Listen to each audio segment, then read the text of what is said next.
Hello and happy Friday. We are live for another episode of the Cole Memo. And right off the jump, we got a pretty big group of people joining us. Thank you, everybody, for joining us in this episode. In this live broadcast, I'll be joined by two guests to cover the latest developments on Michigan's cannabis tax increase, what it could mean for both operators and consumers, including those who travel across state lines.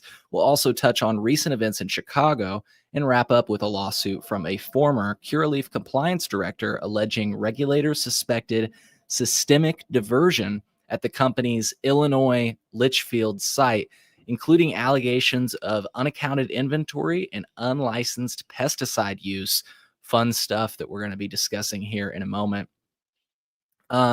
Since this show is live to tape, I may mention a few times throughout the stream that we're taking callers. That way, if someone tunes in midstream and that they'll know that they can jump in and join the conversation. You heard that correctly. You can call in by going to colememo.com/live. Just look for the button that says click here to join me on the live stream. And you should be able to join. Video is optional, so you're welcome to join with audio only. Once again, we're live on YouTube, Instagram, and Twitter. So feel free to drop your questions or thoughts in the comments. We may feature or address them on screen. If you're watching from Instagram, I can't really display your comments on screen. So if you want your comments to be displayed on screen, tune in on YouTube. I cannot speak. That's the best way to get your comments on screen. If you're catching this broadcast later and you're wondering, how do I catch the show live? I'd say the best way is to go to colememo.com/YouTube and subscribe to my YouTube channel so that you never miss a live stream. This podcast is also available for streaming on SoundCloud, Spotify, Apple Podcast, and other podcasting platforms, or at colememo.com. Now, I was originally supposed to go live today at 4:15 p.m. Central Time. It is not that time. I have some things that I have to do this evening, and so I decided I was going to start the show early. So again, if you're catching this later and you're wondering, Cole, why did I miss the live stream? I thought it was going to be at 4:15 p.m. My bad. I had some things come up, so I bumped up the start of the show. With that said, I've started releasing clips from these live to tape broadcasts on our YouTube channel. So if you missed the live broadcast, or if you just want to catch a specific topic that I discussed, check out the clips on our YouTube channel. Once again, colememo.com/YouTube is the easiest way to get over there. And to support the show financially, you can head on over to colememo.com/support or become a patron at colememo.com/Patreon. It's just $3 a month, and you'll help keep this show going and get early access to new content. Once again, that's colememo.com/PATREON. You can sign up for email updates at colememo.com/subscribe. And lastly, one of the best ways to show your support for this show, especially if you're watching right now or listening on platforms like YouTube, is by hitting that like button, subscribing, or giving the show a favorable rating from wherever you're tuning in from. It really does help more than you think. Again, since we are live, we can display comments like we're doing right now with Terpy Takes. He says, let's go indeed. And once again, if you're tuning in right now, it looks like we have just about 10 viewers. Which thank you all for tuning in. If you haven't smashed the like button, please do. We've got a great show today, and this live broadcast will be covering the latest on Michigan's cannabis tax increase, some recent developments in Chicago, and the whistleblower lawsuit against Curaleaf that alleges diversion and unlicensed pesticide use at their Litchfield facility. I've got two guests joining me today, but all perspectives are always welcome. Once again, feel free to drop your comments below like Mr. Cole Cram did. He says he's here. Thanks, Cole, for showing up. You can also call in at colememo.com/live. I'll have that link available shortly if you want to hop on air and share your perspective. All perspectives are welcome. So why don't we bring on our first guest to talk about Chicago and some potential cannabis-related developments at the federal level. Folks, smoke them if you got them. It's time for another episode of The Cole Memo. The Cole Memorandum. The Cole Memo. The Cole Memo. The Cole Memorandum. I mean, you have to respect the memo.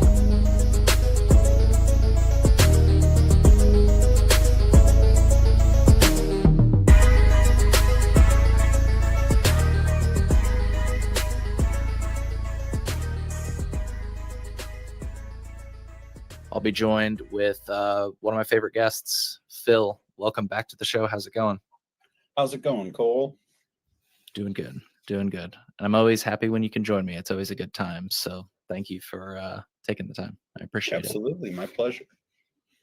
And, just briefly before we get into it, you're in Chicagoland. You just told me you could throw a rock and it could land in Chicago.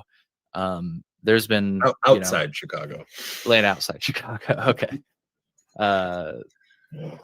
Yeah, there's been an armed presence in Chicago. I'm just curious, like, have you, I've been seeing videos of like that biker. I think I sent you that biker escaping, the other day. It's like a little crazy shit going on. Like a national icon. Yeah, he's awesome. He's awesome. And it's funny, you told me there should be Benny Hill music on that video. Later that day, somebody had that same exact idea. I saw somebody added the Benny Hill music. But I guess I'm curious, have you seen that? Like, have you seen the presence? Well, I'm in like where I live, it's like very integrated, like black and white. There's not a lot of Latinos in this area. So like, considering they're literally targeting people by skin color, you're not going to see them around here probably. Yeah. Like the Beverly, Morgan Park, Mount Greenwood area, if people know it. But yeah, they just look fucking ridiculous. Like they were sailing around on the river for like a photo op one day. And I heard they were doing it right near like Trump Tower. So literally they have photos. Yes, and yeah, it was just like a photo op. But it's just so dumb. Yeah. I was curious. I know that it's just vindictiveness and cruelty. It's not like there's no point to it other than to harass people and scare people. And that's, I was going to ask the stupid question of like, it's stupid when you think of the grand scope of things that are going on. I was going to ask you, like, are people like, because usually when I'm in Chicago, like I'll just smoke weed like we're about to do in this show, just like openly and like, without hiding it at all, just very naturally. And I was wondering if that affected anybody. But, I feel like that's a stupid question now because it's like you see like that clip with the guy on the. That's not necessarily a stupid question. It's just like I, as a 40-year-old white man that lives in this part of the city, it's not changing my behavior. It's not changing my day-to-day expectations of life. But like, there's a third of the city that is Latino. It's definitely changing how they're living their day-to-day. So like, yeah, some guy that used to maybe smoke weed while he was walking down the street might not be anymore just because he doesn't want to draw attention to himself. Yeah. Yeah, but that's also I was kind of thinking about that earlier, like because so like cannabis enforcement in Illinois, like you're not going to get arrested for having weed on you. I mean, there's caveats to that, but it's like this, like seeing this administration take power and then like just do what they're doing, like doing anything they can to harm their enemies and things.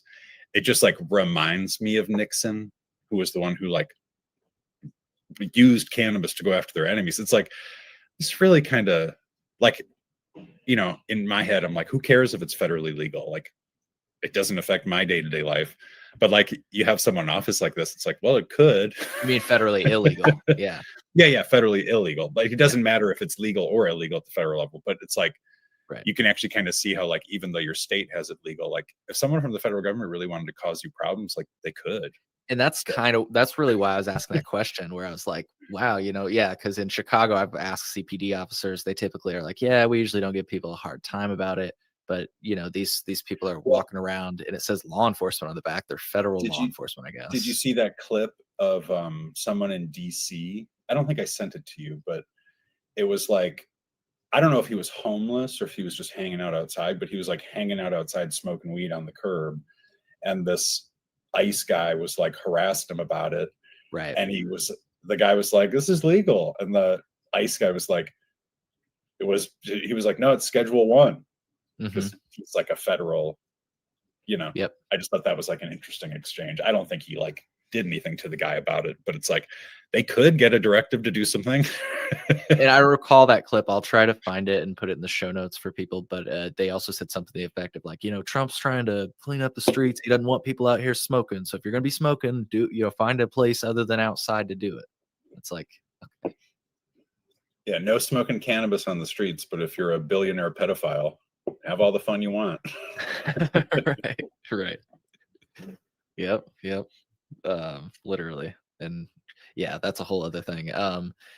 Okay. Well, yeah, and the reason I guess I said I felt just to close out that loop and we can get into our other stories, I felt a little silly asking that because again, cannabis is federally illegal. Meanwhile, people are doing things that are federally legal. Like I think I saw a video, and I might be recalling incorrectly, but you see videos, or at least the way the videos are described, is like somebody flips one of these people off, and then they like start chasing him, like that bicycle situation we saw. Like I guess he just said something like "fuck Trump," and then they start chasing him, and it's like, hold on a second, he's allowed to say that. No, you're not. Well, apparently, these are literally these like ICE agents are like his stormtrooper secret police. Like I don't even know if they're able to be sued over all this shit they're doing. Like it's so. That's what I wonder, because they chase a man we'll just use that bicycle video because we can both remember it clearly. Like they like, what would happen if you chase him? Like he didn't do anything wrong. Like if they caught him, who's going to hold them accountable? Right. Like, yeah, that's a good point. I mean, hopefully the person that got it on video, and that I do like that, people in different places in state leadership are saying, record everything, record everything that's going on. And the irony of that is literally in Illinois 20 years ago, they passed a law that it was illegal to record police officers. Like that it was illegal to photograph or video record. Like this was when like smartphones were first getting like cameras and stuff. And I remember being in photography. I was in school for photography at the time. And, you're like downtown, there's protests all the time. Kids go out to photograph these things. And I remember my professors being like, guys, be careful. But like, that is your First Amendment right. Like, it's literally illegal to tell you can't take pictures of cops out in public. Right. It's not like it's a privileged, like, it's not like it's like a 2-party consent thing where you have to have someone's permission to record them. It's like, no, they're like performing their duties in public. You have a right to record them. Right. Yeah. Literally, there's a really good guy. I know some of these guys can be cringy, but Long Island Audit on YouTube is a really awesome guy to check out. He comes to Illinois. In fact, he's recorded like that super mayor Tiffany Henyard, and she's gotten really mad at him in public and stuff.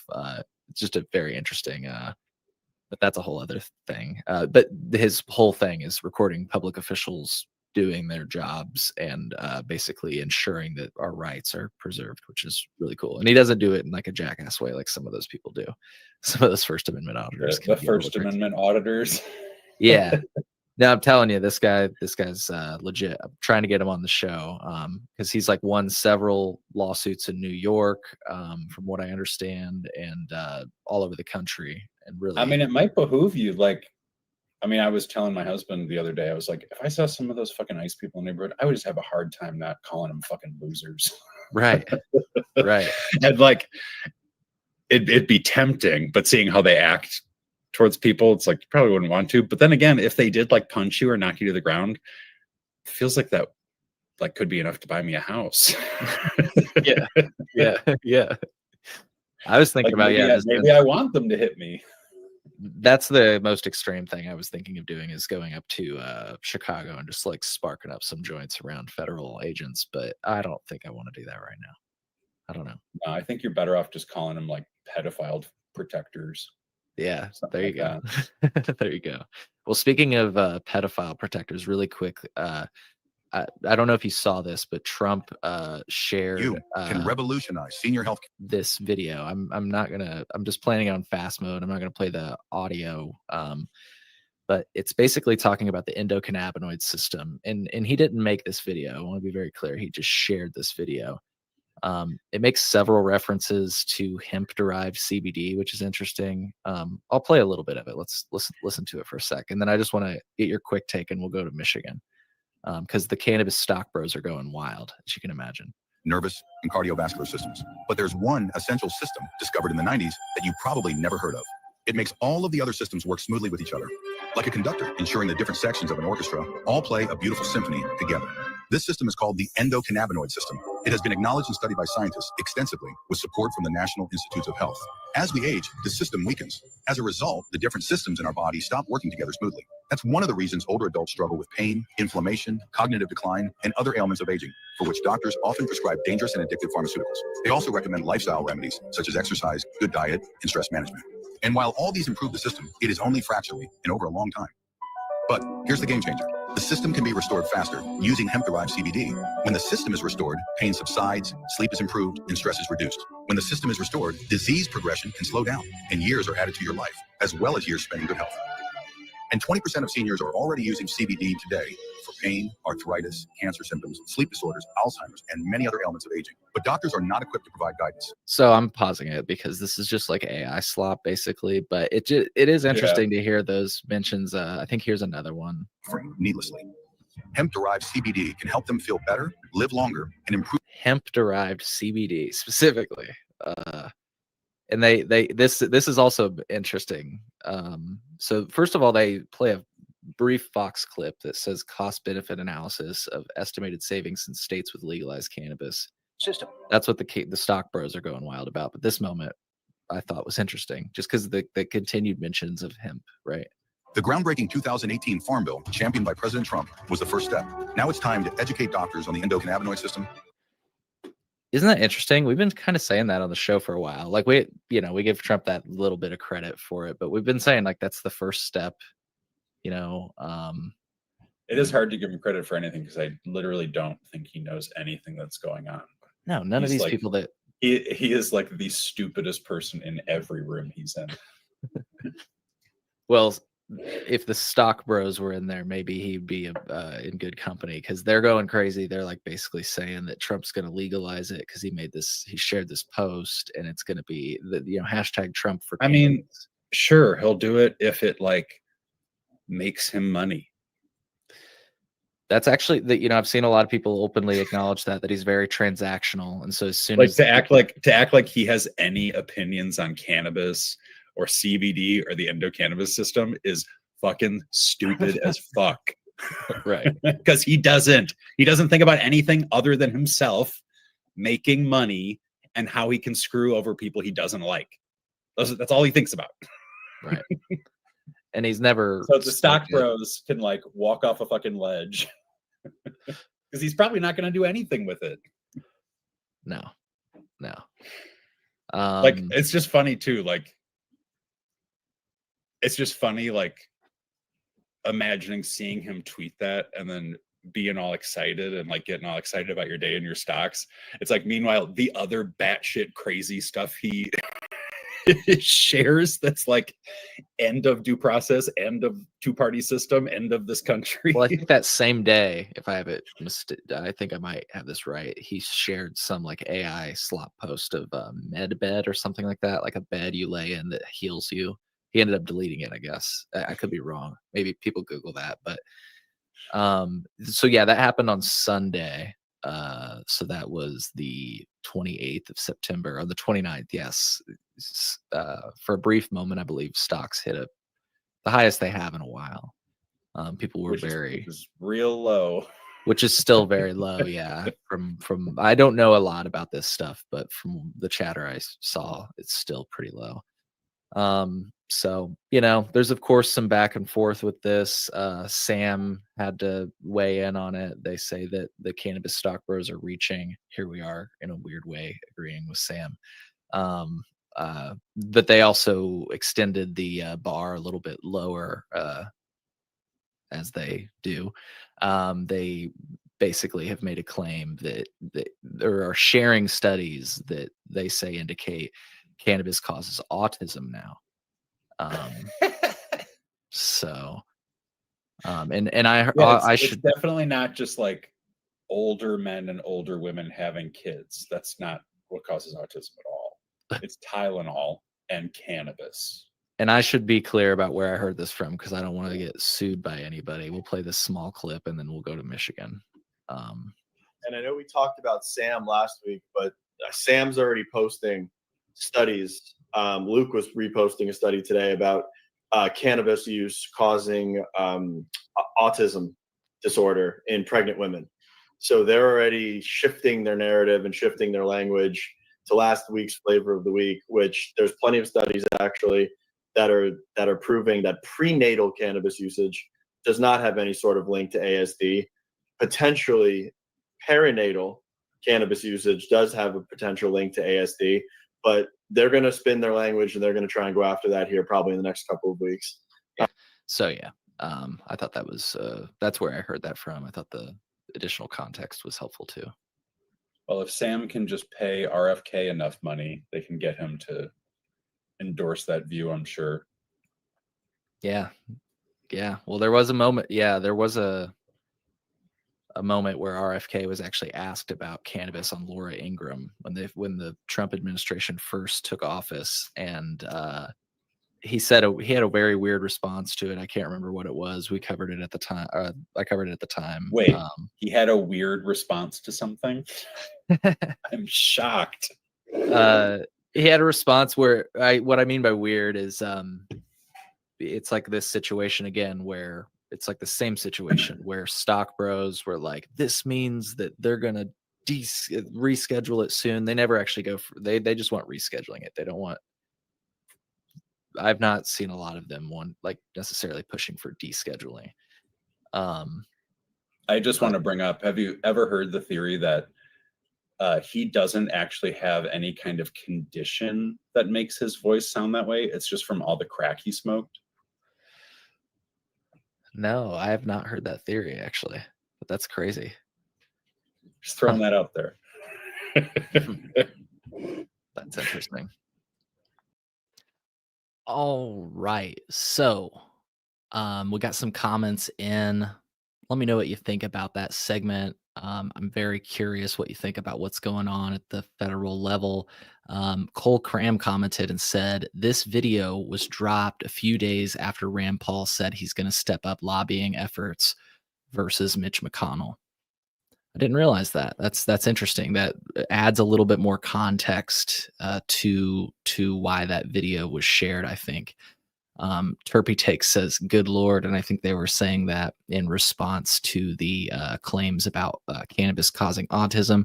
We're about to switch gears to discuss Michigan. But again, I want to give you all space. What do you think about it? I will say seeing things like this gives me pause. Mute that. I didn't mean to play that.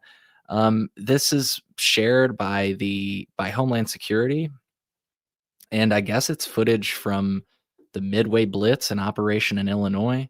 And I'm just sitting here like, are they allowed to do this? Like just shine lights on apartments and like what's the context of this? This is I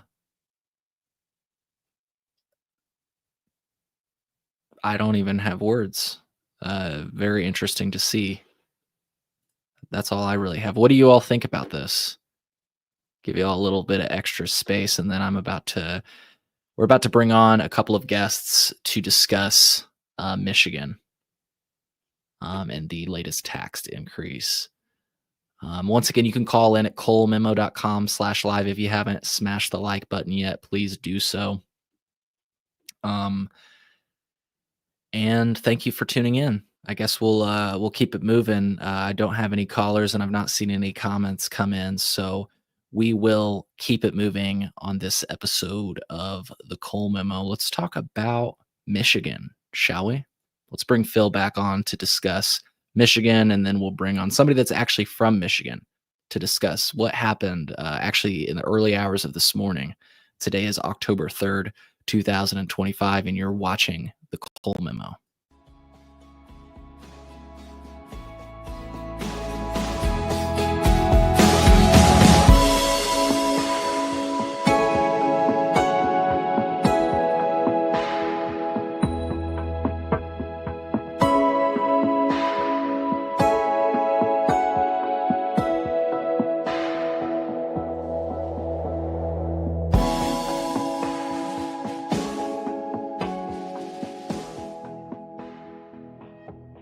Have you ever seen the documentary on Rob Ford, the mayor of Toronto that smoked crack? Mayor of Toronto came forward today to admit he smoked crack cocaine. Addict? No. When have you? Have I tried it? Probably in one of my drunken stupors. And you guys kept referring to alcohol. There was a couple isolated incidents. There's been times when I've been in a drunken stupor. That's why I want to see the tape. I want everyone in the city to see this tape. I'd like to see this tape. I don't even recall there being a tape and a video, and I know that. So I want to see the state that I was in. Yeah, I like to get that fucking Justin Trudeau and shove my foot as far up his ass. No, It's a very interesting documentary. Is it on? Isn't on it that Netflix. like Trainwrecked? Yep. That yep. series. Yeah, I watched the Poop Cruise. That was pretty good. I've not seen that one yet, but Oh, you I gotta have watch it. to. It's insane. Well, speaking of insane things that I feel like, I don't know, we wouldn't see in Illinois. I've got a few different images that I'll display on screen. We'll start with this one. This is in Michigan at the State House. People protesting. And what are they protesting, Phil? It's the increase in taxes, right? They're protesting a proposed 24% wholesale tax. Wholesale tax. Gotcha. And we'll display some more images on screen here. Which, like, in my mind, I was actually thinking about it because I like did the math for someone and was like, oh, it would raise your $100 ounce. Like, you know, if you buy $100 ounce for there now, it costs $116 after tax. This would potentially like raise retail prices. So then I was like, oh, it would be like 140 something after tax. But actually, that's not true because the wholesale tax would be on the wholesale price. Like it's on the grower or processor selling to the dispensary. So the wholesale price is actually lower, you know, so it would actually be like, it would work out to like a 12, you know, because like the wholesale price is like half the retail price, let's say. So actually it would end up being like a 12% raise in prices, right? Mm. Like if you have a 24%, Mm-hmm. like it would, like that 24% wouldn't be like, oh, they take your retail price you pay and that's going to go up 24%. Right. It would go up somewhere between like 12 and 24%. Which, like, honestly, I don't think that would make that big of a difference in the like retail. Yeah, I market, mean, it's but, like that would definitely put, I imagine, a bunch of growers in a really tough spot because it's not like they're like, you know, there's so much price competition. It's not like they're making like huge margins on stuff. Yeah. And that's the sense that I did get. I watched a little bit of a press conference that they had, or I guess, I don't know what you would call it. It's sort of like what we saw in Springfield when we went one time where they, a rally. That's what they had. And it was interesting to see, you know, not only advocates speak, but a few elected representatives. One from New Buffalo specifically mentioned the amount of sales they get from Illinois. I thought that was kind of funny. New Buffalo, like as a town, has to make some of the most tax revenue out of any town in this country from cannabis. Yeah. Like I'm not even like big cities, like aside, like New Buffalo is like a little town. They have like 20 something shops there. That's insane. You know, I was just thinking about it. I found this really good short report that sort of gives a little bit more context on what's going on in Michigan. And then so we'll just take a brief. Before that, I did want to add, like, I watched some of those speeches, Mm-hmm. and I thought the interesting thing was like a lot of people getting up are obviously like industry people, like they're people that have companies, you know, Right. growers, processors, dispensaries. But I just thought it was interesting because they had like consumer advocates up there talking. And like a lot of the people that showed up are obviously just consumers. Mm-hmm. I just thought it was interesting. Like you have all these licensed operators advocating alongside consumers. Like I would never picture myself advocating alongside licensed companies in this state. Like I don't know what we would have like in common. Right. And that was really my thought in bringing this up, because you sent me some of these links earlier today, these images that we just saw where people are, the amount of people in the Capitol. Like I say, I could never imagine seeing this in the rotunda of Springfield for cannabis. I mean, we saw something like this for like homeschooling in Illinois. I've never seen anything like this for cannabis. I don't know if you remember that, when the people that wanted homeschooling went to the Capitol, it was a big turnout. I mean, I've seen like big protests, in our capital, but I wonder if part of it has to do with just the layout of the state and like the placement, because Springfield is like so hard to get to. It really is. In Michigan, the population is so much more dispersed, like kind of, I mean, most of it's in the Detroit area, but like that also isn't that far from Lansing. They literally said like some within the people hour were from there Lansing. some people were there from the Upper Peninsula, they said, which I thought was crazy. Because if you think about that, Yeah. Michigan, like some people from Michigan have to fucking cross the lake to get there. Yeah. It's crazy. But no, to your point, Springfield is not accessible to a lot of people in Illinois. Like, our public transit system, I get the impression, is not the best. And that was a rough way of saying like the trains and like, how do you get there from like a place like Chicago or anywhere in the state? Like, there is the infrastructure, but like, it's just not, from what I understand, the best, but anyways, so yeah, no, to your point, like, I thought that was interesting as well. And I couldn't imagine, I would love to be living in a state like that, where that's the Well, case. but also that's why like their cannabis laws are so much better. Yeah. Like, other than that, they have like ballot initiatives and we don't, and they could write their own language for the law. Like, people over there are just more involved in the issue. Right. Like, they're just more organized. There's more people that care about it and show up for it. Yeah. Well, and I thought it was interesting, before we play this news clip, that sort of it's a quick background on this stuff, and then we can possibly move on to some Illinois stuff. There's just a funny clip at the end of this news clip that I think it'll make you laugh. But and it just adds like context as to why they're doing this tax and stuff. In Michigan, we've proven again and again that we can work together and get things done by staying focused on the kitchen table issues that make a real difference in people's lives. Pot could be paving the way to smoother roads in Michigan. House Bill 4951 would increase taxes on marijuana wholesale products by 24%, raising an estimated $420 million to fund road repairs. But not everyone is on board. We're now talking about $1.2 billion worth of taxes on a $3 billion industry. It's just not sustainable. Who is that? Well, his name's Mike Noonan, but he used to be like one of the top people that worked for Mike Madigan. Oh, wow. Interesting. In Illinois. Okay. Well, that makes it even more interesting. I did not realize that. That's cool. Noonan believes Yeah, because will... I'll post online about Southland Farms in like the Michigan's forum and just say like, hey, just so you know, like, this is owned by some guy that like used to work with a bunch of shitty people in Illinois that really like ruined things over here. And probably one of the reasons why our cannabis market sucks so much, and that he himself moved over to Michigan to open his shop. Well, what's funny is I'm pretty sure he makes the last comment that I was referencing that I think is going to make you laugh. So, yeah, we'll see. Noonan believes the increase will shake up Michigan's marijuana market. There's nobody in this industry who's making the kind of margins that could absorb that tax. Here at Greenstem and Niles, they have posters up with a QR code that leads to a petition against the proposed tax increase. And several of their employees will be in Lansing tomorrow to protest.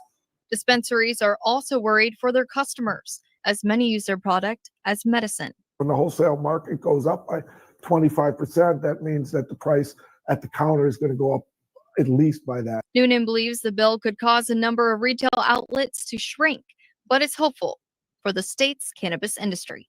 Being focused on quality, the prices are still going to be better than the prices in Illinois and the prices in Ohio and a lot of the other markets. So I anticipate that Michigan will be able to survive.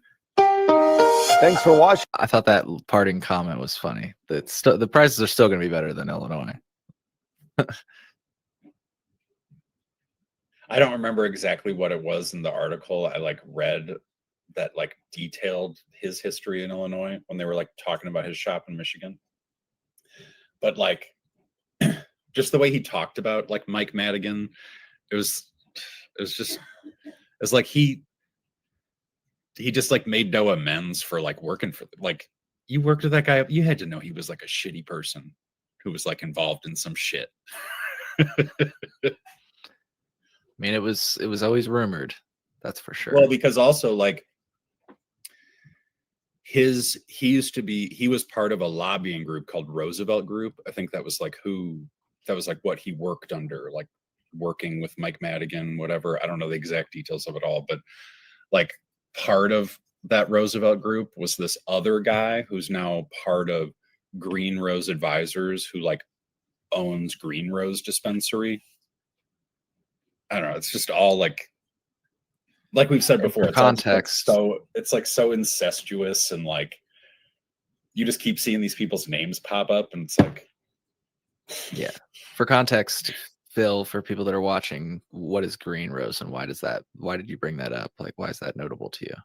Well, Green Rose was like technically they were the first social equity dispensary to open, and they're like partially owned by former law enforcement, you know, like a rich restaurateur. It's just, they're like emblematic of why the system here is just so fucking stupid. Yeah, I'm guessing this is the story you were referencing if people want to read more. Yeah. So it's the headline. We're displaying it on screen right now. I'll try to throw that in the show notes.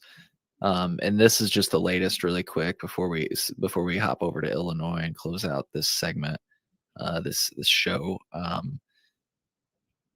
Yeah, Michigan House Speaker is threatening to shut down the government if the marijuana taxes aren't increased. And so this was on Thursday that he said this, the 2nd.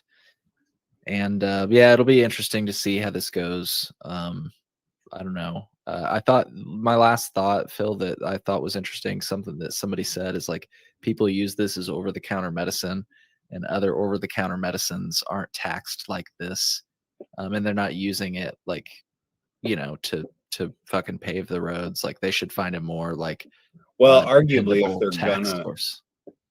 if they're gonna do this, because they set up their rec market so good that it like completely tanked their med market.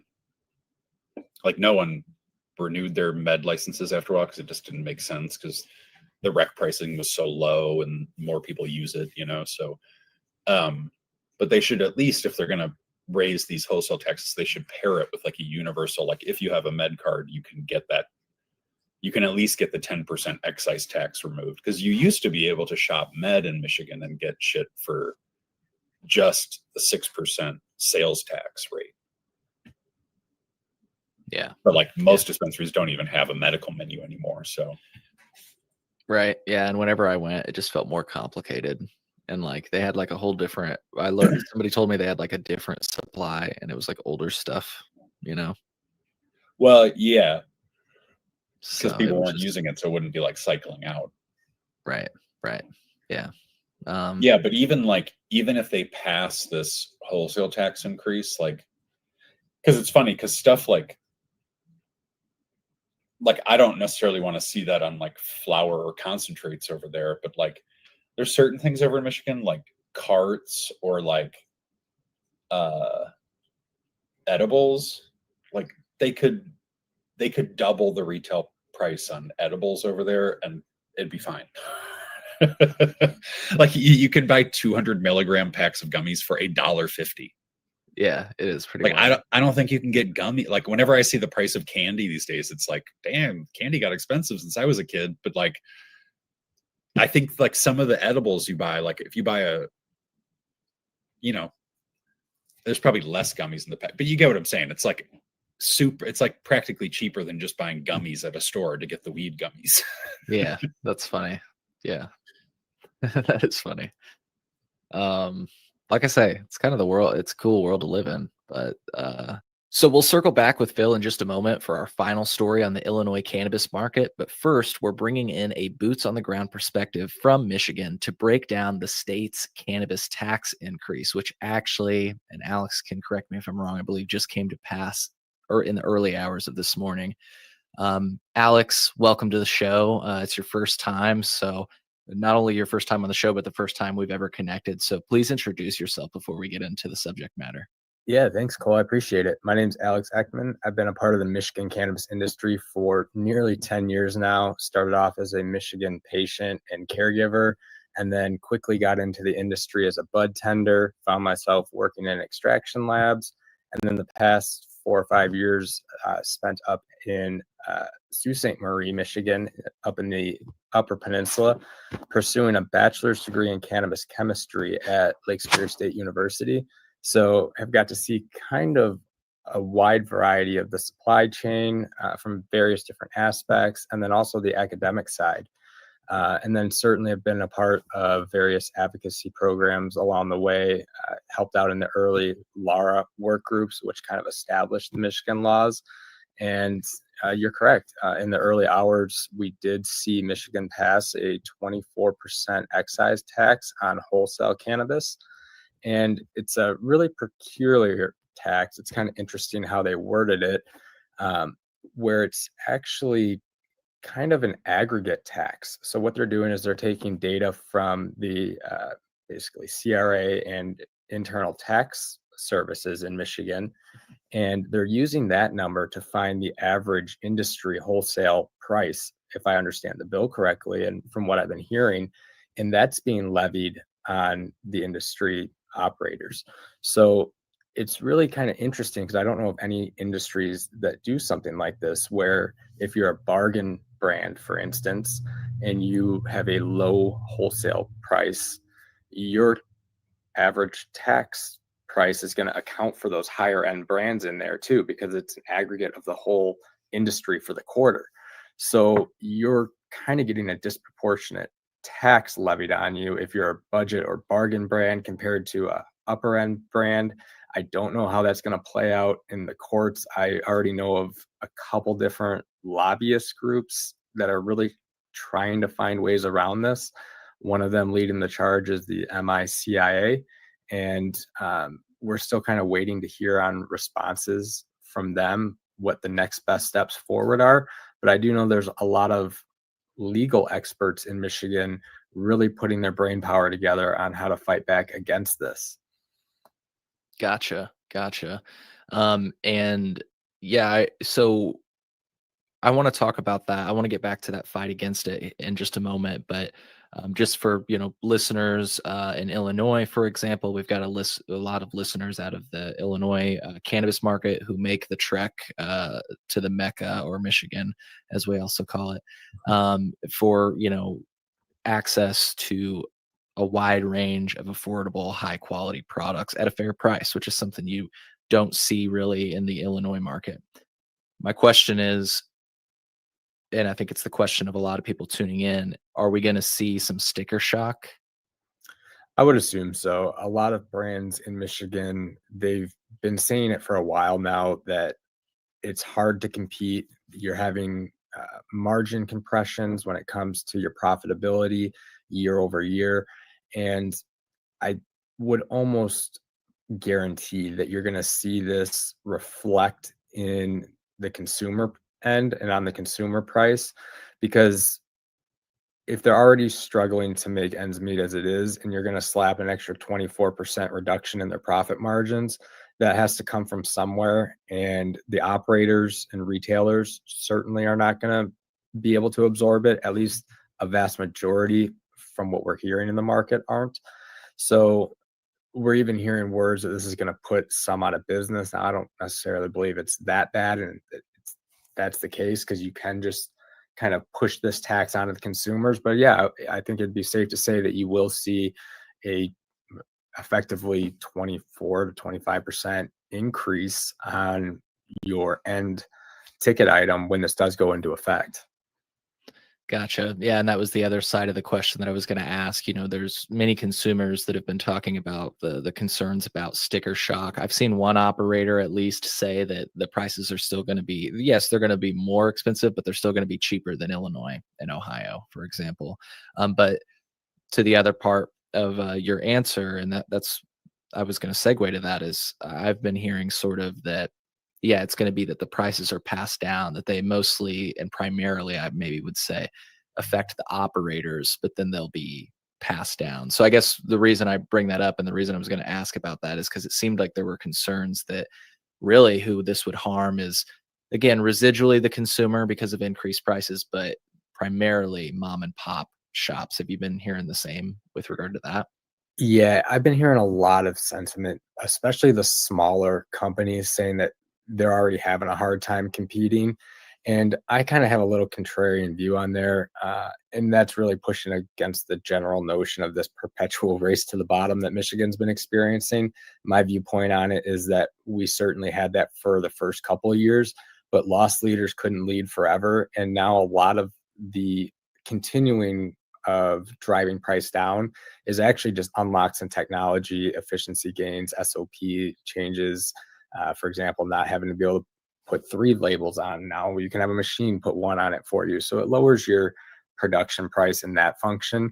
And I think that smaller operators are actually now more, or I should say, better positioned to really adopt some of that because they don't have to buy maybe as many inner canopy lights to increase their efficiency. So what I'm getting at is these smaller operators can pivot faster than big players that have to deploy this on the massive scale. And those are the ones that should be the most primed to really take advantage of this because they really can adapt quick, they can adopt quick, and they can start finding ways to really incrementally put themselves above their competition just through efficiency gains and technology implementation. So I think Michigan still is a profitable market. In fact, around this time last year, I worked on a 60-page long analysis of every single cost involved in cultivation. We showed that you could produce indoor quality flower at about $400 per pound. So the average, price per pound wholesale right now is right around 600 to 700 a pound indoor. There's still plenty of money to be made there at the end of the day. So it's still profitable. It's just you have to be smarter now. It's harder to make money.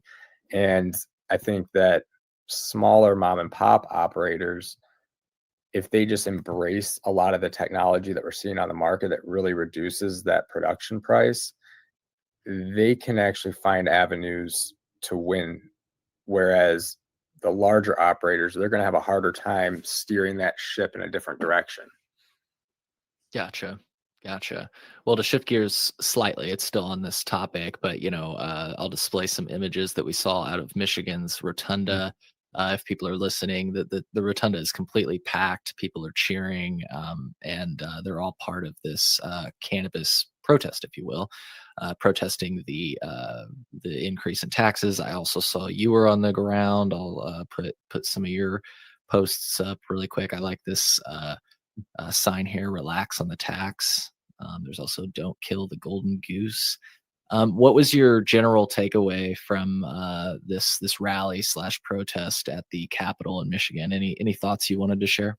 It was nice to see the Michigan community really come out and show the support for the industry. A lot of it obviously was operators or employees in the industry really vocalizing their concern, but you could see the passion, and I don't think you see that in a lot of other states. So, for instance, I actually had someone on Instagram message me about that, saying that they wish in Ohio that they would get that type of support for rallying against some of their laws. So I really thought it was beautiful to see the community come together and put on this show of solidarity and support. And it could be something that other states can use as an example of, sure, we didn't get the end outcome that we wanted to, but we definitely made our voice known. And 1,000 people yelling is way louder than 10,000 silent people. So even though it wasn't like a gigantic, massive turnout. We still pulled in a couple hundred people, and they were there for multiple days. I mean, you really saw some diehards show their love for the industry. And as someone that was there from the beginning and really watched this industry build up in Michigan, that just meant a lot to me. So I really like that, and really appreciate seeing that, not just as a consumer, but as also an operator in the industry. Do you have any pointers for Illinoisans? Because I'm going to display this on screen again. Like you said, only 100 people. We wouldn't. I'd love to see only 100 people show up in Illinois. I'd love to see a scene like this in Illinois. Is there anything you can impart, for us in Illinois that like might make it so that we could have a turnout like this? Like, is it just, do you guys have a good Discord chat or something? Like, I don't know. How do you guys mobilize like that? A lot of that came just through organic social media posts. I want to say that MICAA, which is one of our kind of leading lobbyist groups, they kind of took the charge on it, but there was also very outspoken leaders in this industry that took the charge on themselves. A couple of them being like Ghostbusters Farms. I know that they were putting up like actual billboards a couple of days before, trying to gather support for this. Nathan Russell from Road Trip Pre-Rolls, he's very outspoken on LinkedIn, but he also did a ton of just social media stories, Instagram posts. And I know we also have a small Facebook group, MI Cannapros. It's got probably, I don't know, 20, 30,000 people in it. So I wouldn't say it's necessarily small, but through those various social media channels, we were really able to make this a grassroots thing. And it just started with someone's idea. Like I said, I want to say it was Robin Schneider with the MICAA of let's rally at the Capitol. And from there, it just spread completely organically. That's awesome. That's awesome. So I'm going to give you space to say anything that maybe we haven't covered yet in a moment. But one thing you brought up that I said I wanted to circle back to was legal challenges sort of moving forward. I wanted to kind of get your take on what you think this looks like. I had one of my buddies and I were from Illinois. We're big fans of Michigan. He is saying he believes any changes to the cannabis market has to have 2/3 of both houses of the legislature to pass, since this was a ballot initiative. I'm guessing that might be the framework of a legal challenge, but just generally speaking, like, what are you hearing with regard to the pathways they might take to challenge this? So a couple different things on that. One, I should say I'm an organic chemist by trade, definitely not a lawyer expert or law expert. But with that being said, I've seen worse in the Michigan industry, right? When we first started, we had the LARA board, which was ran by very corrupt individuals accepting pay to play bribes, and much worse. And so those individuals saw prison time from that. So we saw corrupt government before. We've had 3 different regulatory bodies overseeing the Michigan market, from the LARA days, the MRA, and now the CRA. So we've dealt with regulatory change, and we've dealt with stuff worse than this. Michigan will survive. We'll get past this. We've got a lot of very smart and passionate people on the legal side. Right now, I think a lot of people are just kind of keeping their lips kind of closed until they get better advisement from their lawyers on how to go about this. Again, it did just pass in the morning. So although we had a couple weeks of kind of strategizing, it didn't become official till today. So I think we'll find out in the next coming weeks what the next best steps are. I don't know if that's through a class action type lawsuit, challenging the actual legality of this tax, or if it's something like, I know there's already a grassroots effort brewing for people just to switch to the medical side, because this is only a wholesale tax on recreational cannabis. So if we were just to embrace the Michigan model of medical, where we started from, we could go back to that and effectively force the government's hand by just everyone getting a med card and flipping to that. Now, is that an effective solution? I don't think so. You're not going to have everyone in Michigan go and immediately get a med card and switch back to that model. But I mean, it's ideas that we're seeing brewing. And honestly, I don't know the best way forward. I assume it'll probably be through challenging it at the state court level. But we'll see over the next couple weeks and months as it progresses. And again, I don't think it's going to be the end of the Michigan cannabis industry. If anything, it's going to get passed down to the consumers, but we already have some of the lowest retail prices in the nation. So as much as I'm a consumer at the end of the day as well, I don't want to see prices go up. They've been much higher in the past. So I like to try and keep an optimistic view on it. But yeah, that's really kind of what I've been hearing is potential lawsuit, potential switch to medical. People propose maybe having it a 1 penny per pound, but then you're paying for a $500 t-shirt with every order. So like there's weird loopholes, and Michigan's had a lot of gray areas that have been able to been exploited in the past. We'll certainly find a way to do it on this. Yeah. Well, Alex, I want to give you space for anything else you might want to mention. I did have one other question for you just about how you think Michigan and the Illinois cannabis market compares, but we'll get to that. I wanted to give you space. Anything that you just specifically wanted to mention today or cover that we haven't already covered? No, I think we've really gone over the big elephant in the room, being the Michigan tax. And certainly, I think there's a lot of interesting differences and similarities between the Michigan and Illinois market. We can definitely dig into that because you have two completely different structures here, one being a limited license and one being practically completely open. And I think you really do see the end effects of what this kind of, we'll call it government intervention, can have on a market and the products that it creates. You look at Michigan, where initially it was kind of hands off.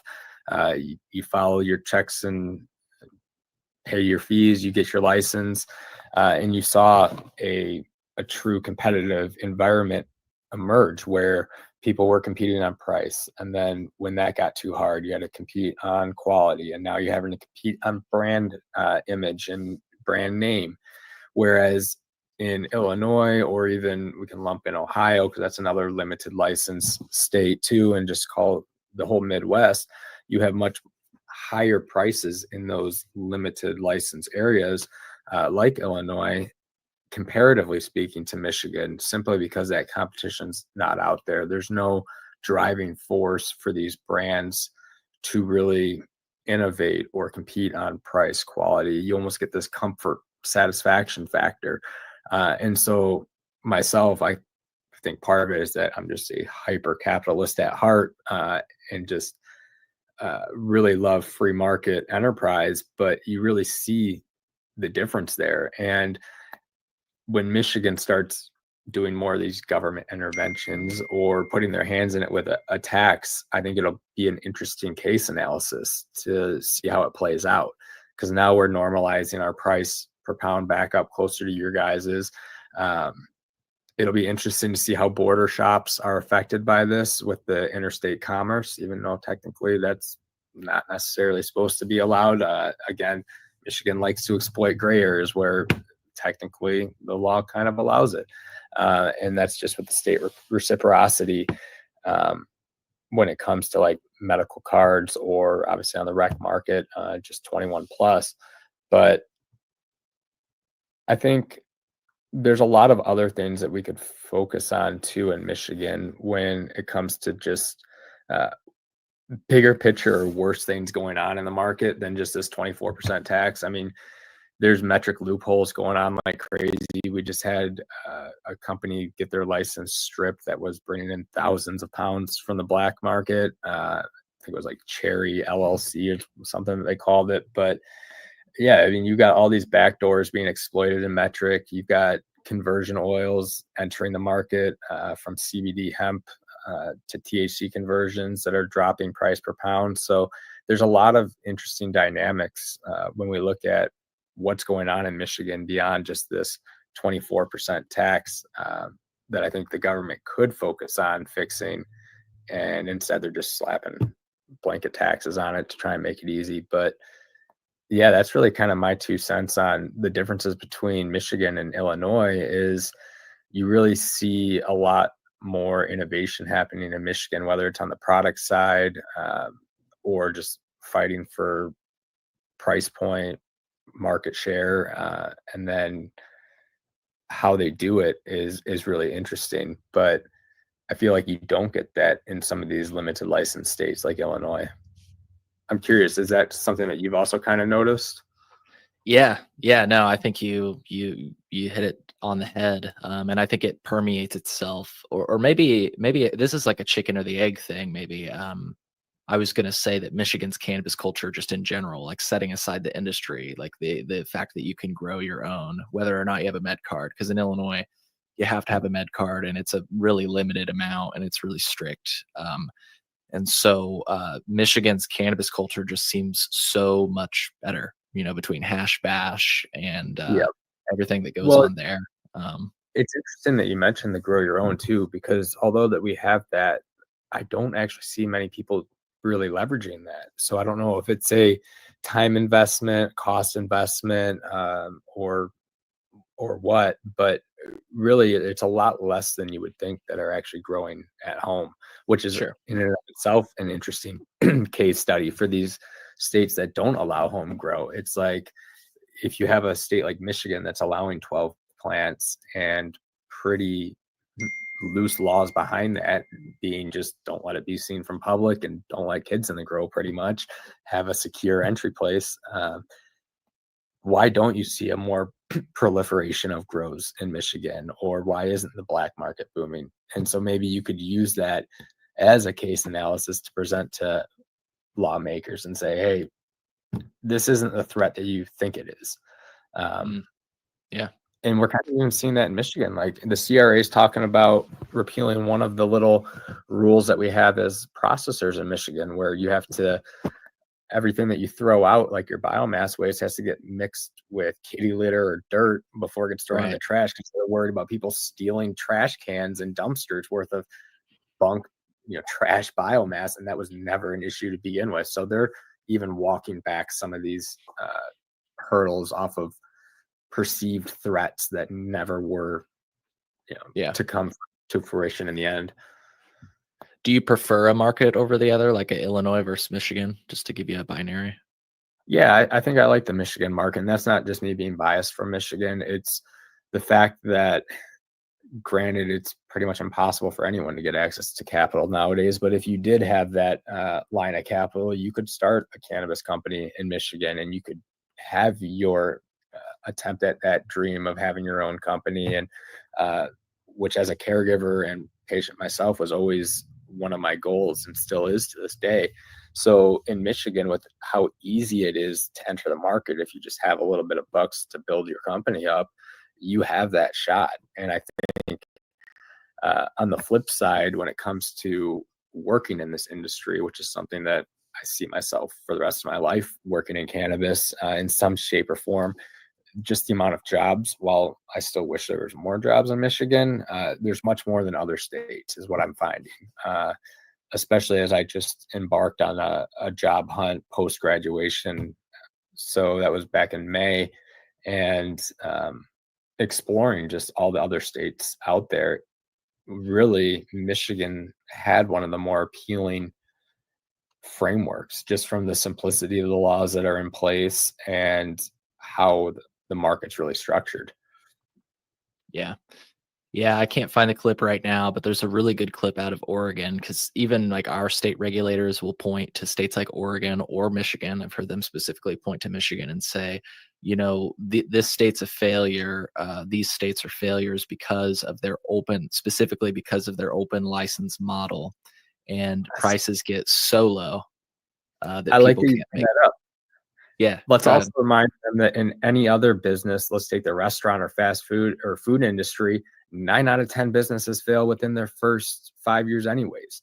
Business is incredibly freaking hard at the end of the day, whether you're in cannabis, tobacco, alcohol, or selling, just stuff on like a lemonade stand. So business is incredibly hard. We can't just cater to this mindset of everyone should exist in cannabis. I know that's harsh. That may be a little bit of my inner like capitalist maxi speaking here, but at the end of the day, I mean, it's business, and really, I don't think the failure rate in cannabis is any higher than any other industry. And all you're doing by doing limited license is creating oligarchies at the end of the day. And so we don't see that in many other industries. So why should we be pushing that in this new emerging industry that is cannabis?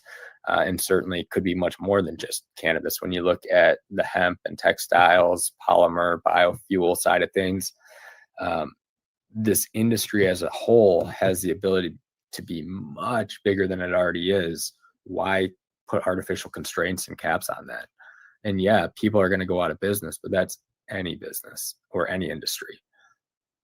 Well said. Yeah, and like I said, the head regulator, then head regulator for Oregon, Steve Marks, he actually came on my show back in the day. I'll have to link that in the show notes because I asked him about this. But he was asked on Vice, would you do it again? Would you do open licensing again? And he said, well, first of all, I'm the regulator, so I kind of just enforce the law. It's not really my opinion. But if you're asking me my opinion, yes, I would do it again because at least everybody knew what they were signing up for and had a chance to compete versus in these other states like Illinois.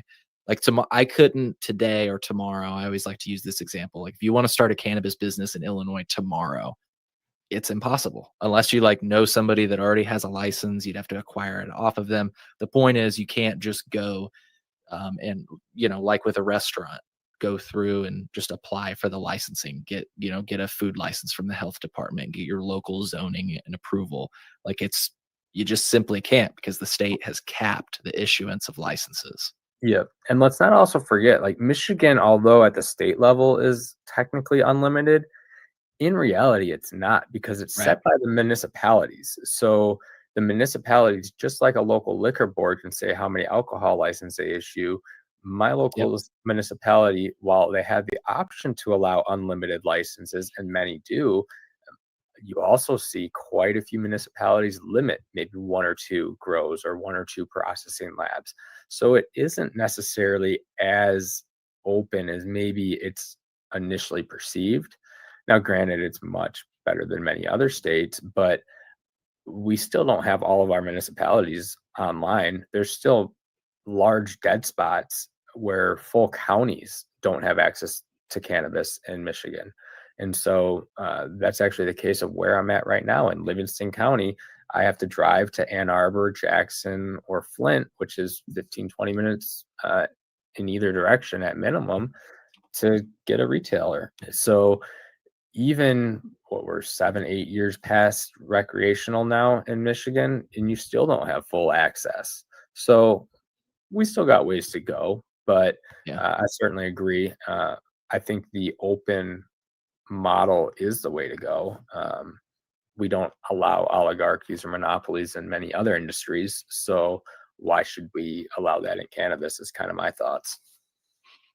Well said. Well said. And yeah, to briefly extend your point, I've gone to places in Illinois, townships in Illinois, where they said, we've limited the number of bars or we've limited the number of smoke shops. And like you say, I'm all for a locality, a township, whatever, whatever, a village. I'm all for them setting their own limits, what they want in their own communities. I think that's acceptable.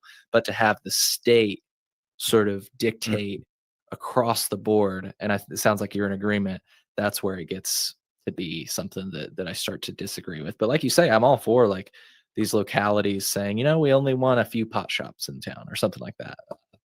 Go for it, just like you do with other things. So yeah, certainly. I mean, if you don't want access to that tax revenue, by all means. That's kind of right. the way I go about it. Right. Well, I'm about to segue over to a segment with my friend Phil, where we continue our discussion on Michigan versus Illinois. But we went anywhere and everywhere today. Alex, before we close out, just wanted to give you one last space. Anything else you wanted to say before you go? No, I really appreciate the opportunity and just want to say, Michigan, we've been around for a while and we'll still be here. We'll get past this 24% increase. Just give us a couple months to figure something out. But I really appreciate the opportunity and thank you so much, Cole. Yeah, absolutely. Alex, thank you for coming on. people, if you're listening to this right now and you're enjoying the show, please hit the like button and subscribe to our channel if you haven't already. If you're not listening on YouTube, just please, if you can rate the show favorably from wherever you're listening from, that is a huge way to support the show, and I would greatly appreciate it. We are going to bring Phil back onto the show, and we're going to talk about our feature story, which relates to the Illinois cannabis market and a lawsuit that was recently filed. To pick back up on things, we're going to talk about how the prices in Illinois are still just absolutely wild. Well, and it's not even just the pricing in Illinois, it's like the whole thing, right? Like even if the Mhm. prices between the states were the same, I would still shop whenever I'm in Michigan seeing family, because like going to a dispensary over there is like a fun experience. Where you're like Yeah. excited to see what they have. It's like here, like if I'm buying by the ounce and I go to it, like any of the dispensaries near me, there's going to be, I don't want to buy from any of the large producers, because who knows what the hell happens to their weed. Grow it in like 200,000 square foot facilities. And if you're looking for a craft option, there's going to be like 3 ounces to pick from. And you don't get to look at it. It's just, there's just no appeal to it. Right. So yeah, that's a perfect segue. I literally was going to ask you, just because you've been on the show a few times, but just in case people didn't know like how you stand on Illinois cannabis policy, like I was going to ask you like how you felt about it, and I felt like that was a pretty good opening line before we segue to cannabis policy. Like, did you want to add anything? Like, how do you feel about Illinois cannabis policy? And I feel weird asking that because I know how you anymore. Right. Like there's like nothing going on. Well, to answer your question, that's a great question. We're just pitching it back and forth. The Illinois Cannabis Equity Illinois Coalition just posted a legislative update. They said lawmakers return in October, on October 14th to be exact. And they say they'll have a special legislative session called veto session. It's harder to pass a bill during veto session because of limited time, and it may require a supermajority vote. I believe it does require. They will vote on bills from the 14th to the 16th, and they say we do not expect the Canna Equity agenda to be voted on, but we're going to do what we can to get it passed. So that's the latest from Illinois Cannabis Equity's perspective. So that answers your question. Oh, also they added this slide. I thought you might like this one. They have not backed off. And good for them, right? They say there are many reasons. They say you may remember that back in May 2024, House Bill 2911 was not called for a vote in the House. There are many reasons it was not called, but Green Thumb Industries is primarily responsible as they spread misinformation about the bill. It's interesting. They brought that back up ahead of veto session, so good for them. That was widely reported, that they had kind of said that had, and that's an example of what I was talking about, where like if they hadn't shared that information, like I'm pretty sure that, who would know that that's the reason that the bill died. So yeah, it's just like remarkable that like cannabis is like such an exciting industry. Like when a state does it right, like, you look up like a clip of like, they had this flower expo here in Chicago, I think like last week, maybe. And you look at a clip of it, it's just all the same brands you've seen all the same companies, all the same brands you've seen for the last like 5, 6, 7 years. It's just like such a snooze. And the idea that like the state I live in has a cannabis industry and has shops open, and like that's probably one of the last places I would want to visit in the state. It's just mind blowing. Like I don't think I ever thought that would be the reality of cannabis legalization in Illinois. Right. Like if somebody the medical market should have given me a hint that I wouldn't want anything to do with it, but yeah. So you're saying if you were told that this was the case, you'd be like, dude, you like almost wouldn't believe yourself. Well, I remember when when the draft of the law came out and being like, what the fuck? Like, is this for real? Like with the license caps and all that stuff. Yeah, and the removal of homegrown. Oh my god. Yeah. Insane. Okay, so you're not a fan of the policy. Is it safe to say you believe it's a good start? Safe to say that you think it's a good start, but could be improved upon. I don't even think it was a good start. Fair. Okay. Like, also, I hate, like, because that's the whole thing. Like, people who wanted the CRTA to pass were like, "Oh, don't let perfect be the what's the phrase people say? Don't let Perfect. Don't let perfect be the enemy of good." Yeah, and it's like, okay, well, is this just good in relation to nothing? Like, what exactly made the CRTA good? Well, the social equity, Phil.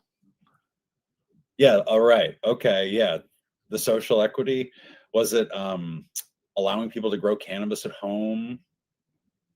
Was it was it the fact that there's no possession limits anymore? You can't get felonies for possessing cannabis? No.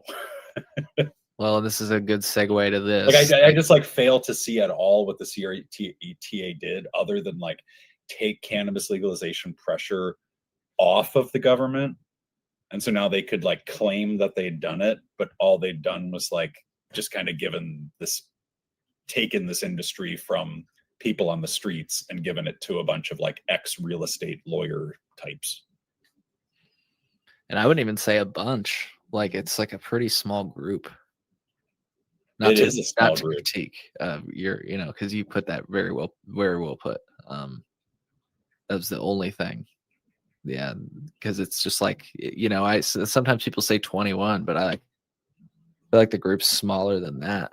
Because when Grown In it initially reported in like the early years, 2020 or so, maybe it was 2022. Between then, they were saying like 6 people, had like 80% of the market. So I'm sure it's different than it was then, because as you've said, there are some of these craft growers that have come online. There are different people that have expanded.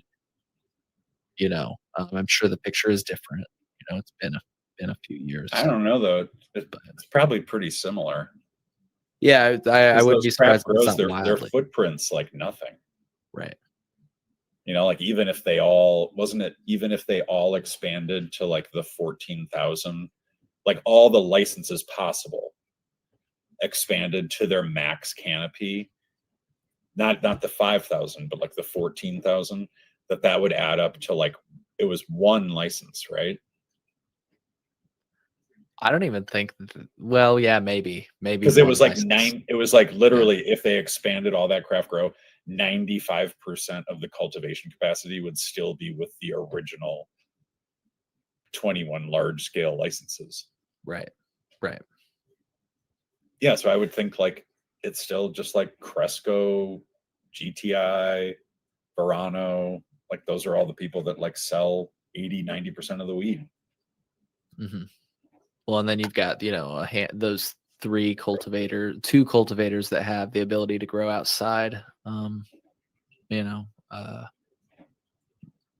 So like I guess my point in that is that you have that 210,000 square foot of canopy, but what remains unclear to me is that like I don't think that counts outdoor, and they've got like a pretty big outdoor section. Like that's even more canopy space.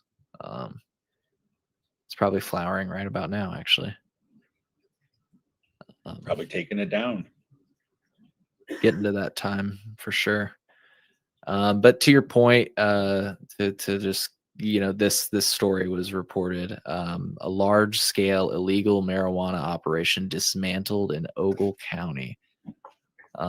They found 166 mature cannabis sativa plants. And this is in Illinois. And he was taken to the Ogle County Jail for processing and then was released with a notice to appear at a future court date under provisions of the Illinois Pretrial Fairness Act, which that part of the story is kind of cool because that's a relatively new development, I believe, Illinois Pretrial Fairness Act, because if that hadn't happened, the Cannabis Control Act for sure would have kept him there, I think. But maybe I'm wrong. That's just my layman speculation. Well, he still could have gotten like bonded. Like if he had the money to pay his bail, he would have been fine. Yeah. My whole point in bringing this up, though, is like to extend your point briefly. I just thought it was a good opportunity of one of the shortcomings of the CRTA. Like, I think you said to me earlier today that 166 plants is like one caregiver in Michigan, or two, maybe. Is that about what? Yeah, like a little over 2, because they can have 72 plants. Yeah. So, like, I just feel like large scale illegal marijuana operation, I'm thinking like thousands of plants. Well, let's see a picture, because this like stock photo is from Gardena, California. Like I and could, know like that's you could fit I mean, you could fit 166 plants in like a decent sized garage. For sure. It doesn't seem that large scale. Yeah. But I did see this other, because I always wonder about these cases, like how they wind up.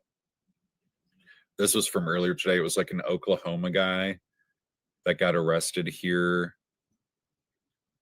somewhere in rural Illinois. It says Edwardsville, but I don't know if that was where it actually happened. But he got caught with like 11 pounds of weed and 5 grams of meth. I like that difference. Oh, yeah. 11 pounds of weed, but just 5 grams of meth. And they dropped the meth charge, right? Well, they dropped the meth charge, and then they gave him 2 years of probation for the cannabis charge. And I was just like, is this like standard practice, or did this guy just rat out a bunch of people? That's a good question. Like at first I was like, oh, that's good. They're like not giving out heavy sentences for having 11 pounds, and they're letting you like plead down and get rid of your meth charge. But then I was like, oh, wait, did this guy talk? Because there's no way to really find that out. The last, but I know I've seen another case or two where that's been the case too, where it was like a first time offense. Someone had a large, like multiple pounds of weed, and they just got like probation for a year or two. Mm-hmm.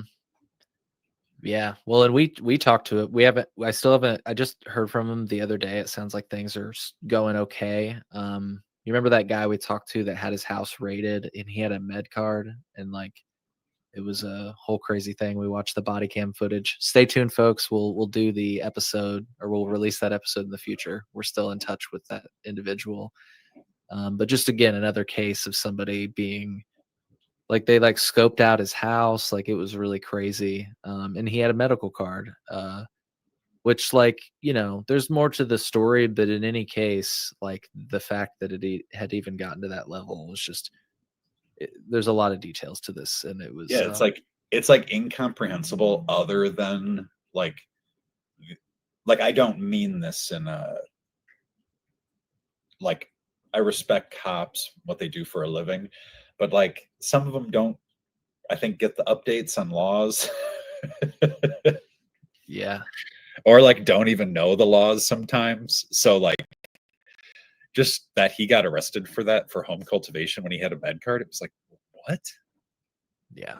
Yeah. It's good. It's a crazy story that will be hopefully he'll be able to do release all that stuff soon. Because they said he was like over the possession limit or something. Right. Too, which was like, there isn't one. Yeah. For a card holder. Right. So yeah, the whole thing was wild. They stalked him on Facebook. Like there's got screenshots and documentation of it all. It's a really crazy. Cops are such busybodies. They're so nosy. It seems like it would be like, I mean, if you're a narc, it seems like it'd be a fun job. You know, if you're really into narking like that, like, you know, just kind of getting really into flexing your power over people and yeah, snooping into people's personal lives. Yeah, gosh. But okay, so the main story with regard to Illinois that I think is, I'm so excited to hear your take on all this stuff, Phil. There's a few layers to this story. So this man has some evidence. Yeah, well, you know, at this point, I believe we'll read through this, but I believe it's on Curaleaf to sort of respond. So it'll be interesting to see. I hope that the reporter here from MJ Biz Daily does some continued reporting on this. because Just be- we'll just because it's Curaleaf, we hear like a week or two from now, this whistleblower has mysteriously fallen out a window of a high rise. Yeah, so the story basically goes, Illinois cannabis regulators suspected, quote, systemic diversion, end quote, at major multi-state operator Curaleaf Holdings cultivation center in the state, a former high-level employee alleged in a recent lawsuit. According to a July 29th complaint filed in the United States District Court in the Northern District of Illinois by Matthew Kalmack, a former Curaleaf regional compliance director, state officials noted, quote, a vast amount of unaccounted for inventory, end quote, at the company's operation in Litchfield, Illinois.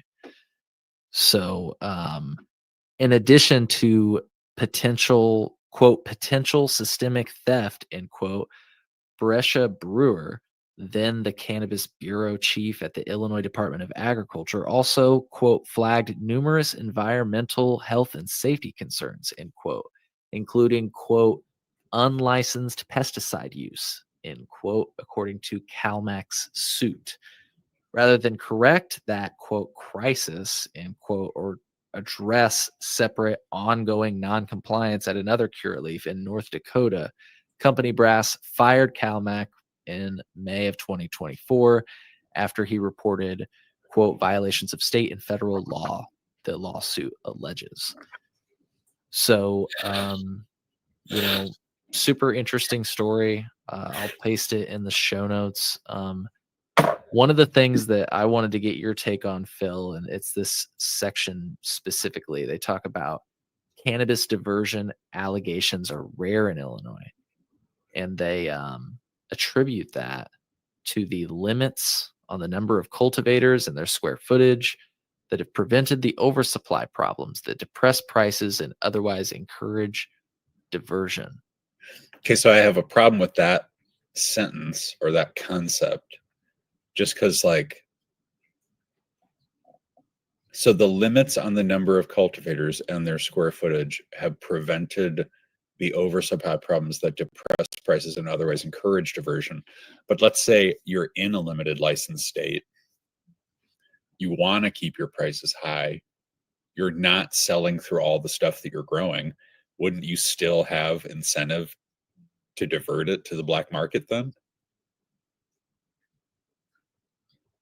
Like, it's not just that prices bottom out in your market, it's hard to make it. It's like you can still be struggling to make it in a limited license high price market and still be encouraged to do diversion. True. That's an interesting thought. Well, I mean, yeah, they always talk about how much they're struggling.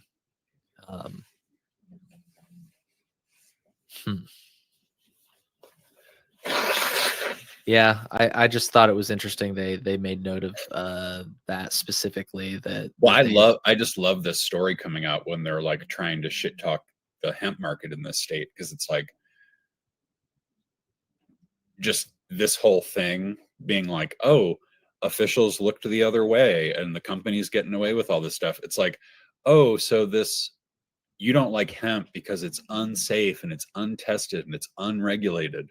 But like, what if your regulators are shitty? What if the shit you're selling in the regulated market isn't actually clean?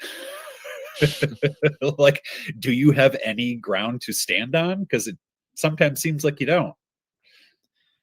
Well, and again, according to his lawsuit, to your point, they said that state regulators remained deeply concerned about the conditions at Curaleaf's Litchfield facility. See, and this is like this is like a problem in our country in general, is this like government and big business like having like mutual interests. Like, the state doesn't want Curaleaf to fail, you know? Yeah. Like, I don't think that, like, it just, like, I just don't trust these regulators in this state. Because like when you see things like like what's her name, the CROO, Aaron. The current CRO, Aaron Johnson. Yeah, like when you see her, like that event we went to where they did that, like it was like her being interviewed by Tiffany Ingram from the CBAI. Yeah, the Cannabis Business And it's like Association. they're clearly like buddy. It's like what are we doing here? Well, I don't know if they. I don't know. And if like they, didn't she used to work? right. Well, that's CRO's what I was about office? to ask. I don't know if they worked together, so maybe that's why they're.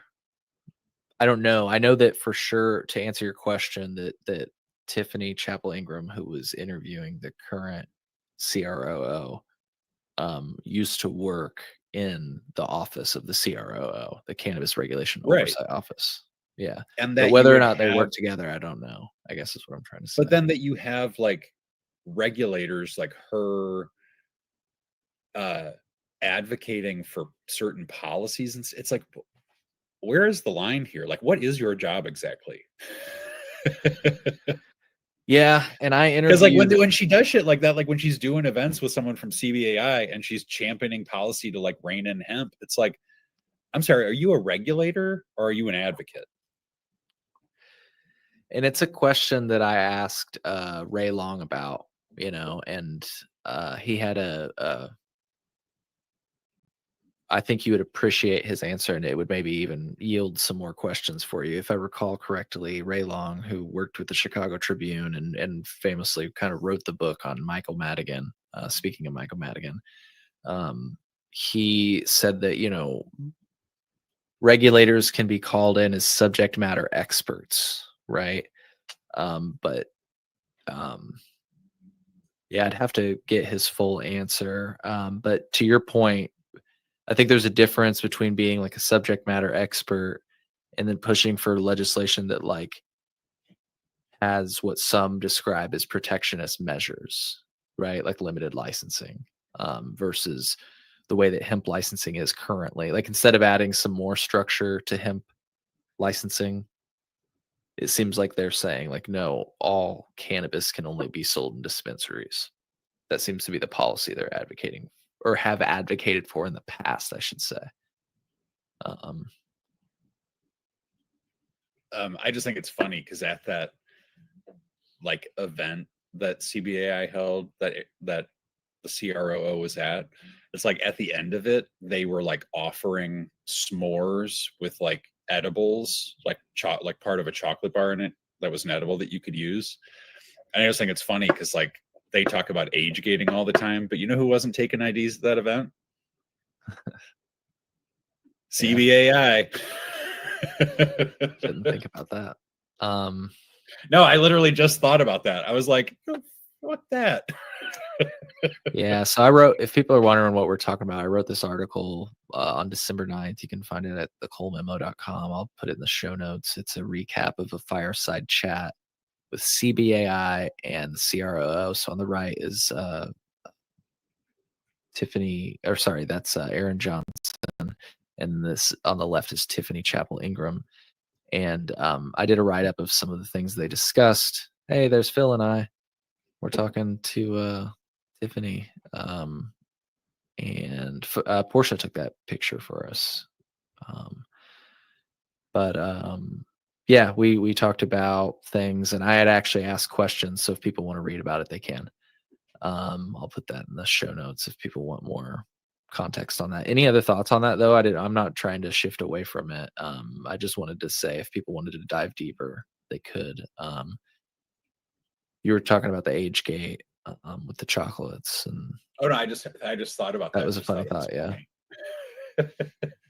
funny. This is interesting. I just submitted a new FOIA, Phil. We'll have to maybe talk about it if depending on the results or whatever. I'll definitely publish it just like I did the last ones. But this section of the article says Curaleaf penalized for pesticide use lawsuit claims, and this was in January of 2024. So what I did was I just submitted a FOIA. I submitted a FOIA from the beginning of the program. I want to see like all of the fines the Illinois Department of Agriculture has ever issued.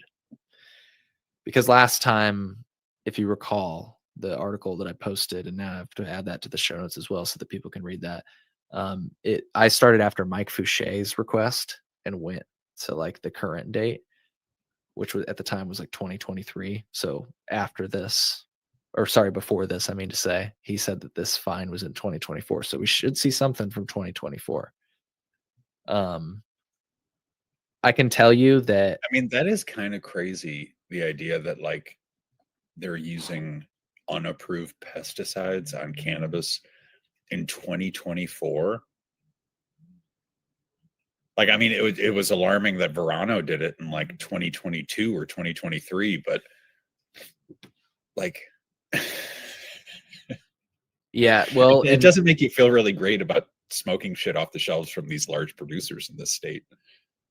Well, and this doesn't like I about said to be fair, but what I mean to say is there's this interview. I think I shared it with you. The guy from Adam Knows Everything or something like that. It's like your legal weed is poisoned or something like that. And this journalist did a study in California and found that, yeah, here it's Paige St. John. I'll throw it on the screen really quick. Just like to your point, what she found was that so when a state like California comes up with a list of banned pesticides, what the producers did was just like find random pesticides. So I'm not playing I'm just like showing it's your legal weed is full of poison with Paige St. John. It's with this, I think it was Adam Conover is his name. If you want to look this up on YouTube, folks, I'll put it in the show notes. But yeah, her findings, to your point, Phil, and I wasn't excusing their behavior. I was kind of adding context to their behavior. It sounds like if these allegations are true, that they're not alone in sort of like, okay, you're going to ban this list of pesticides. We're going to find these other pesticides. You know, but this is unlicensed pesticide use, so maybe this is different. I don't know.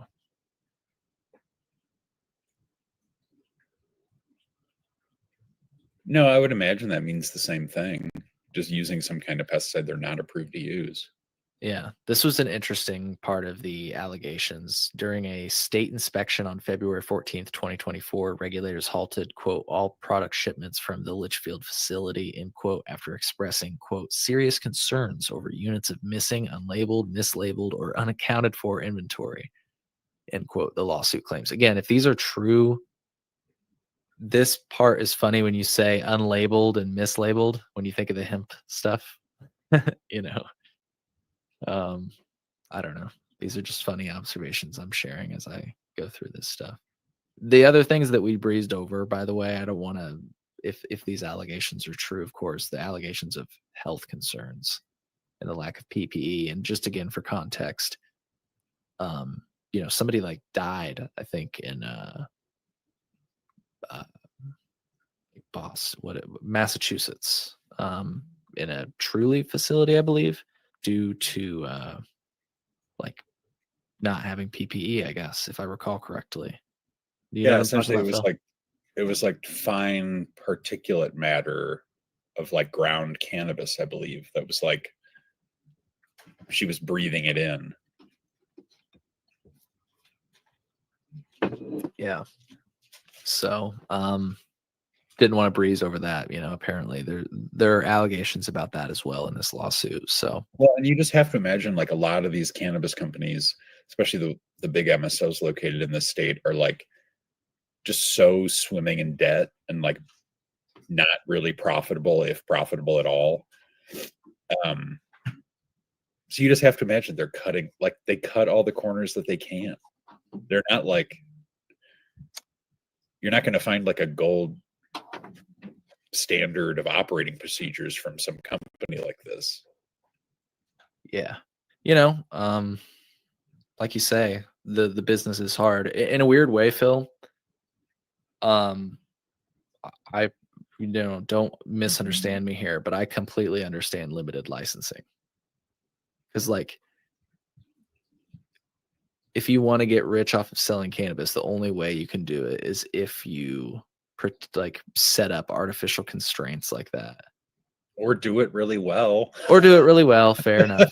For sure. I mean, no, absolutely. I know there's like home growers right now that's like, I can grow great stuff. Like for sure. I know a lot of people that are great. I'm not trying to say there's not room for craft people, but I'm just trying to say like inevitably I feel the price of cannabis will hit the price of like look at other plants we like regularly consume. Like I think an ounce of like if you get loose tobacco is like $10 or something like that. You can get like a couple of you can get like a pound of coffee for between 10 and $20 beans, coffee beans.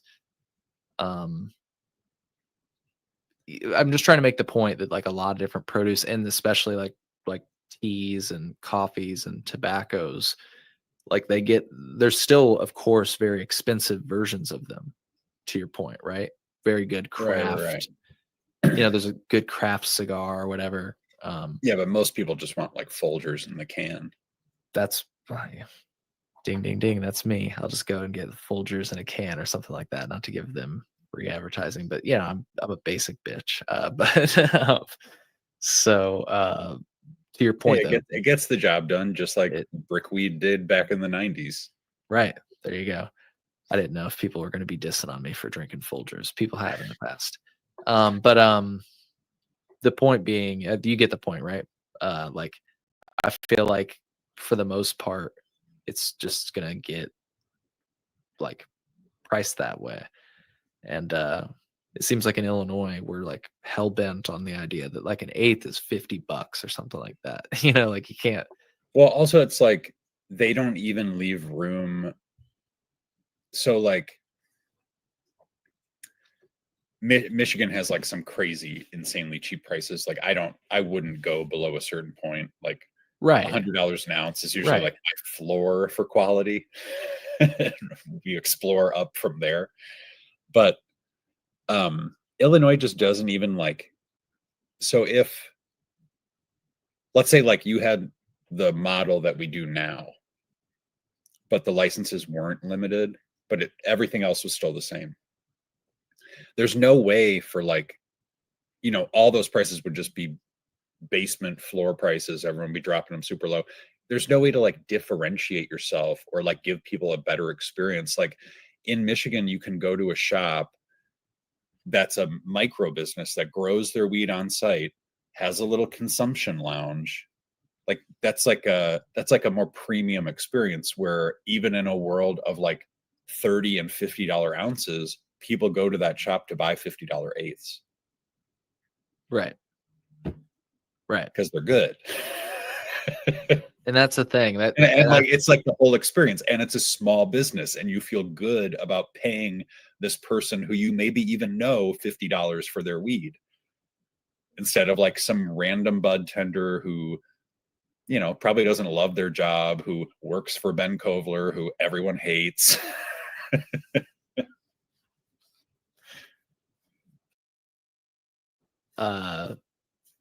I'm glad you said the part about Michigan, because like I felt like what I said right before you said what you said was like a little bit. I don't mean to say that again. I'm not trying to say there can't be $50 eighths. Like you said, I think there's a room for a craft product, and yeah, but in Illinois, they're really like, if there weren't caps and licenses, that's what I'm saying, is there wouldn't be any room for a $50 eighth, because no one would have the opportunity to set up that kind of operation. Gotcha. Like even if you're one of the craft growers in this state, like who knows who the fuck that is? Mm-hmm. Like you had to raise like $10 million. Like we don't know who owns you. That's all confidential. Right. Yeah. That's the craziest part. And that's actually another thing that was mentioned in this that we breezed over, not with regard to the license information, which was what you were talking about. But there's a point in here that said, because there was an emailed statement provided by the Illinois Department of Agriculture, and they said Illinois state law dictates that, quote, all inspections and investigations of licensees are confidential, end quote. And they did not they did not comment further. But to your point, that's another example of, confidentiality. Well, it's funny too, right? Like they want, like the state is like, oh, you don't want hemp. It's who knows who grew that. That's not tested, blah, blah, blah. But it's like Illinois doesn't do product recalls. They let producers handle that themselves. You're never going to hear about it. Investigations are confidential. Ownership information is confidential. It's like, what do we really know? Well, all we do know is that the Chicago Sun-Times did like a secret shopper thing one time. I think that's the correct way to refer to it. And most of the products did not test as they were labeled. Some of them failed testing. Some of them were higher or lower than what was on the label. So yeah, that's I think all we do know right now. But yeah, I thought this story was super interesting. Again, people should read because we didn't cover everything in the story. Phil, did you have any other thoughts on the story? I know you said something to me interesting when I had first saw it. I'll try to figure out, but I just wanted to see. Did you have any other thoughts on this? Not off the top of my head. I think I said them all. Yeah, but yeah, I just like seeing this story. I love a whistleblower. And yet, like you said, we'll see if what he said was true. So where was this? I'm trying to figure out. I think somewhere in this it says that Curaleaf was like supposed to respond, but hadn't yet. Like, oh, here it is. Court records show that Curaleaf on Monday requested a 3-week extension to file its response to CalMec's complaint, initially due this week. So they requested a 3-week extension. So, one thing I want to say to people that are reading this is, again, Curaleaf's going to respond. CalMec and MJ Biz Daily does say they could not immediately corroborate CalMec's claims. So these are all, allegations, and, it'll be interesting to see how Curaleaf responds. I think if you click this link at the top of the article, which I'll have linked in the show notes, you can actually see the court case number. Yep, here it is. You can actually go through the whole complaint and see everything that he alleged, because I'm sure they skipped over some stuff. Yeah, they're talking about the rodent, I don't even know. Pesticides, rodenticides, I don't even know. There's a lot of stuff in here, but the point is that there's going to be a response from Curaleaf, and it'll be interesting. Then there's probably going to be a response from them, and so on and so forth. The responses will be separated in periods like 3 weeks, a month. It moves at a snail's pace. But we'll continue talking about it on the show, covering it as things develop. But I did want to just say that about it. What you had said to me was, if this is true, it blows up a lot of the arguments the state likes to stand on about regulation, limited licensing, and hemp. So yeah, you covered a lot of those points. Mm-hmm. Yeah. So interesting stuff, man. Interesting stuff. Well, any other topics? Curaleaf's originally from New York, right? Or is it Boston or like Massachusetts? I feel like Massachusetts, but I don't even know. I think it might be Massachusetts. Yeah. I always think of them as one of the ones from here, but I know that they're not. Right. I think they're maybe headquartered here now, but I could be wrong. They definitely have the weirdest dispensary I ever went to, which was the one in Utah that I visited. Oh yeah.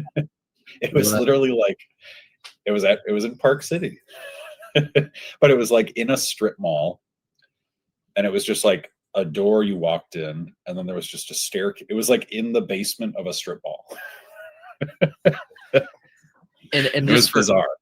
For context for people, Utah of all states is more progressive. Would you agree with this statement? More progressive than Illinois in that you were able to go to a medical dispensary in Utah with your right? Like you could.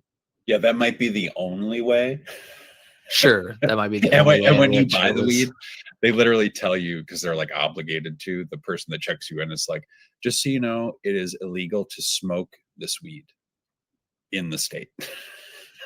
Weird. Okay. They say this so that okay. Yeah, but then if you go visit a liquor store out there, they just have some real batshit crazy rules about all kinds of things in Utah.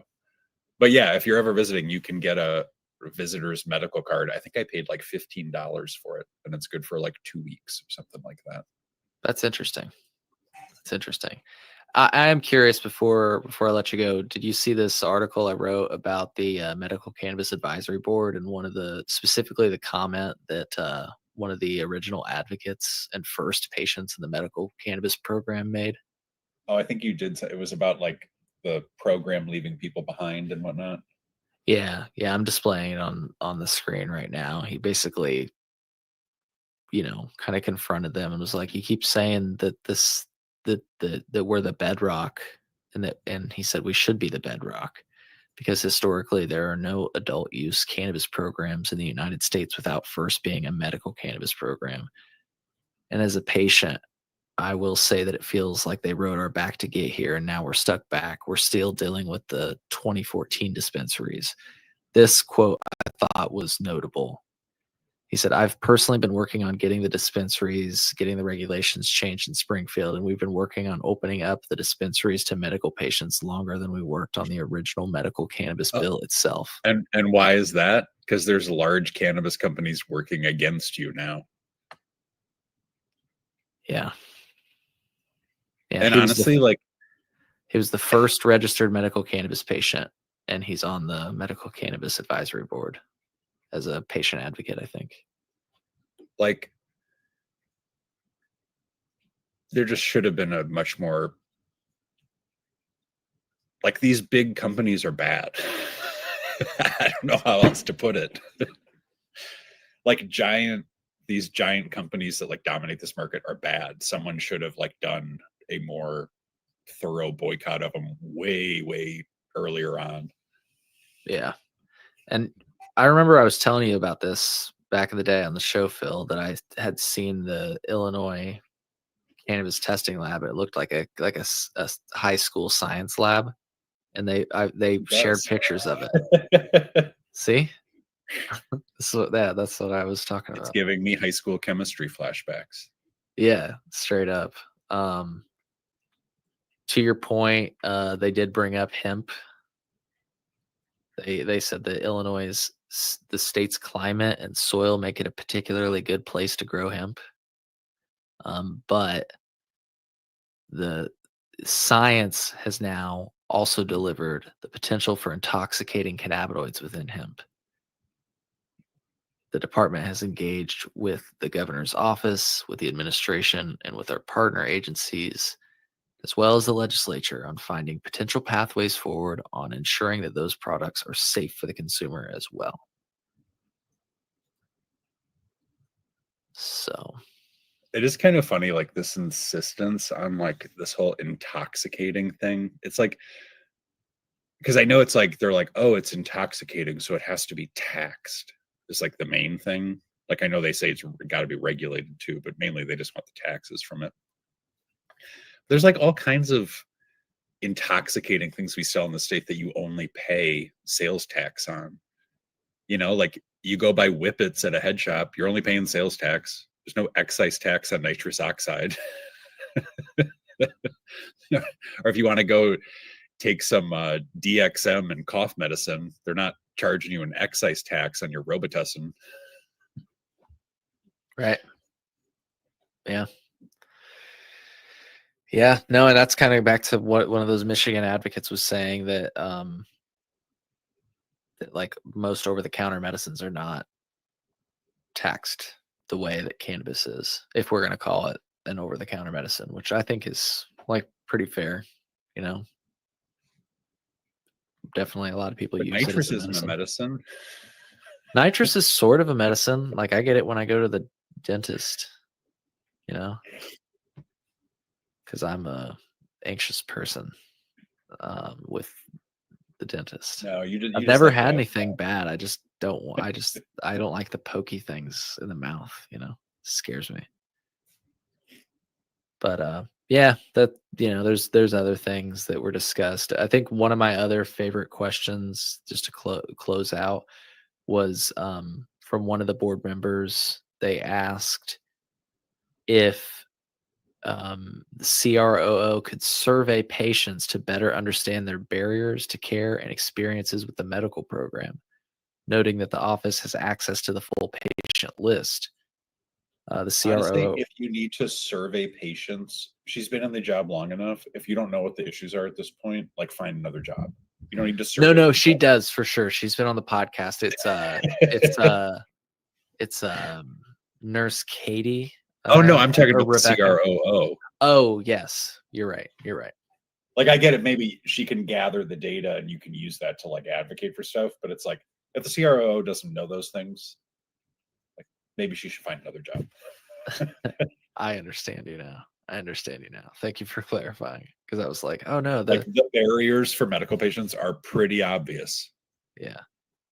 Number one being Green Thumb Industries. On the show in the past, we actually did a whole like super show. It's actually included in this. Yeah, it's right here. If you click on this little link, you can listen to the episode, and we came up with a whole like spreadsheet and went through like what's wrong with the medical cannabis program. And she's on the medical cannabis advisory board, so we've got somebody on the inside. I'm just joking, but she's a good person, is why I say that. Check out the episode if you'd like to learn more about her stances on these things. But I thought the idea was nice because it's like, they do have access to this, and like they should send out a survey. They can email us all. Like, you have a medical card. I know people with medical cards. I've got a medical card. They can email us. Email me a survey and like ask me how they think things are going. Bless you. I'm having a little allergy attack over here. You're allergic to cannabis policy in Illinois. I'm It's allergic getting to to you. discussions of the Illinois market. Yeah, exactly. It's but you get what I'm saying? Like it'd be interesting. I thought that was a really interesting question, Send out an email. How are things going? It would be Like some interesting like to see. report. They can't really do anything. I recognize that they can't do anything, but I think it's powerful to have like a cannabis agency like or the Illinois Department of Health like collecting responses from participants in a program that they have that's supposed to be like about compassion. Although they did do that big survey with like people in the industry.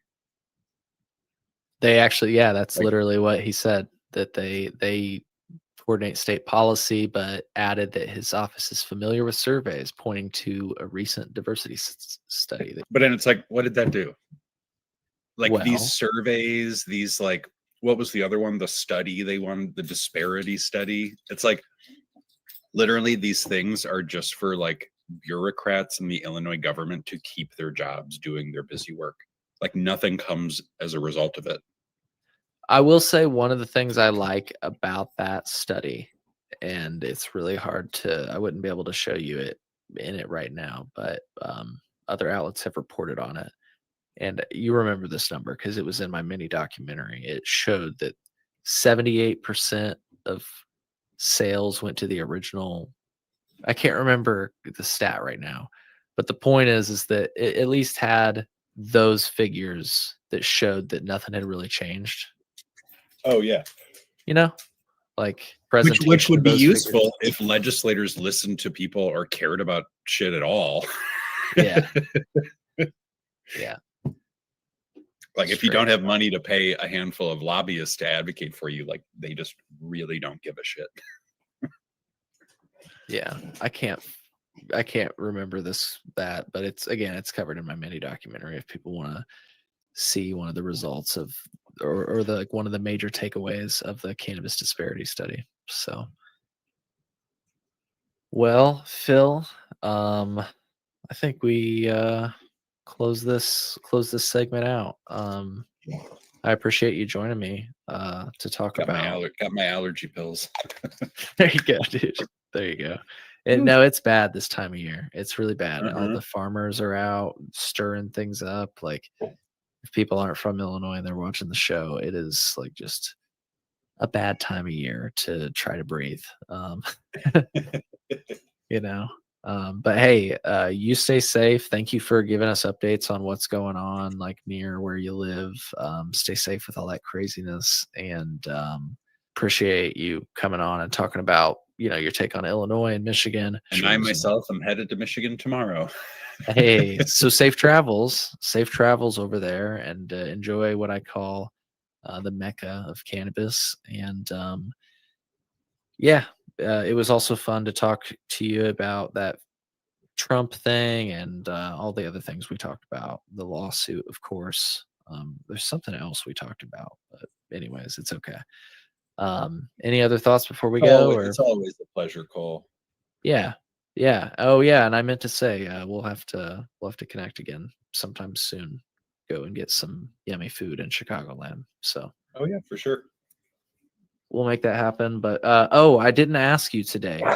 Are you smoking on cannabis from Illinois? Were you smoking during the show? I am smoking. What is it?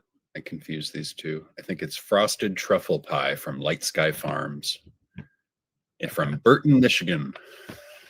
Light Sky Farms. Is that the guy that was on the show earlier that you were talking about? Which? The Madigan guy? No. That's Southland Farms. He owns Southland Farms, yeah.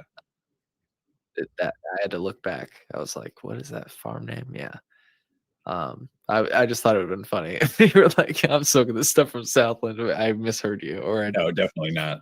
They're like a cool company. They're mainly known for their like vapes that people like really love, but their flower is pretty great too. And it's all like, it's kind of like Symponia, where it's the dispensary is attached to their grow.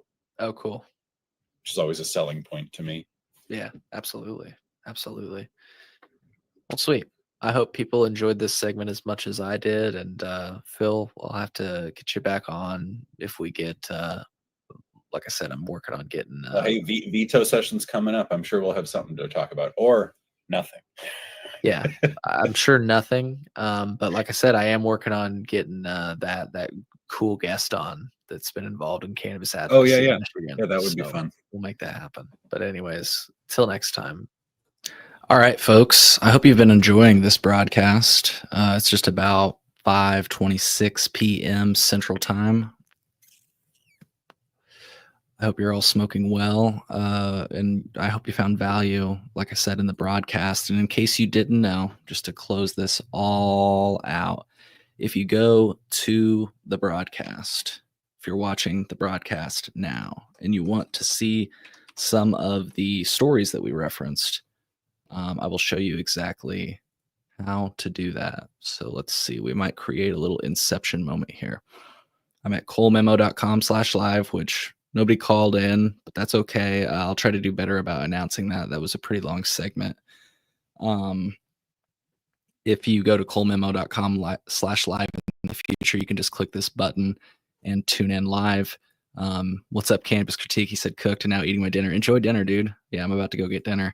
But anyways, I'm going to pull up this YouTube stream. He said cooked and now I just created the inception thing that I was talking about, right? So if you look in the description of the YouTube stream or wherever you're listening from, like if you're listening from like a random platform, look at that inception. It just keeps going. But in the description of the episode, you'll see a link for the show notes. See, it says read full show notes. And when you click on that, it'll take you to my website that has some of the links that were mentioned during the show. I think I missed maybe one, and that's the fines that were issued, but I'll show you really quick how to use my website. I dropped it in the chat, I believe, but I don't think I dropped it in the show notes yet. But if you go to my website and search up fines, you can see some of the data that I FOIA'd. So this data at the top is from grownin.com, and it's some fines that were leveraged against cannabis companies in the state of Illinois. But if we scroll down, I basically submitted a similar FOIA, and I got these results. So similar results, but one result that really stood out to me was application of pesticides after the vegetative stage of growth. This is a pretty big fine. It looks like it was like a $65,000 fine, and I had never heard of this before. And so when I kind of got this data back, I thought it was really interesting. But anyways, that's how you can find the show notes and, kind of navigate my website to find some more content. And let's see here. There were some comments throughout. I appreciate everybody tuning in. I want to give a shout out to Guapo, shout out to Daily Homegrown. Guapo, if you didn't know, is the host of the Elevated News podcast. You can find that on YouTube.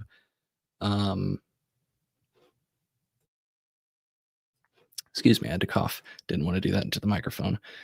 Shout out to Genetic Memory Farms. You had asked a question about like caregiver legislation. I think, yeah, somebody like Legislative Ventura might be somebody that would introduce something like that. There have been different proposals in the past, but I don't know. We need to get some more momentum from the consumer side to get some appetite in the legislature. If I didn't already give Daily Homegrown a shout out, I wanted to do that. Give Cannaman a shout out. Am I missing anybody? Drop a comment if you're still watching live. I appreciate everybody that tuned in and interacted with the show. Cannabis Critique, shout out to you. Mr. M, shout out. Thanks for tuning in. We still need to connect. I think I saw you. I got an email the other day that you had added me on some social media platform, so I got to log in and add you. Yeah, shout out to Brandon Krieger. He tuned in and had some good comments throughout the stream. I appreciate everybody for tuning in. And again, if you want to subscribe to the YouTube channel so that you can get these streams in the future and have your comments displayed, or like I said, you can even call in. I think the best way to keep in the loop is by subscribing to my YouTube channel at colememo.com/YouTube. That's a great way to support the show and also keep in the loop of when we release new content. If you hit that like button, it's a great way to support the show. If you go to colememo.com/support, that's a great way to support the show. And the best way to support the show is just by tuning in and dropping comments like you all did today. I really appreciate the chat. It was popping off today. And I hope you appreciated all the subjects we chopped up today. Thanks to Alex. Thanks to Phil for joining and imparting some great wisdom. It'll be interesting to see how all these things move forward, which is why I do the show. I think all this stuff is just interesting. It's new. We're watching it all play out. This is like really crazy to see an industry being literally birthed. I mean, it existed beforehand, but to see it sort of, I guess, become regulated by the state, seems like that's the direction we're headed. Interesting to say the least, to see how these regulations have taken form. I know I can be critical of them a lot, but at the end of the day, I'm just trying to,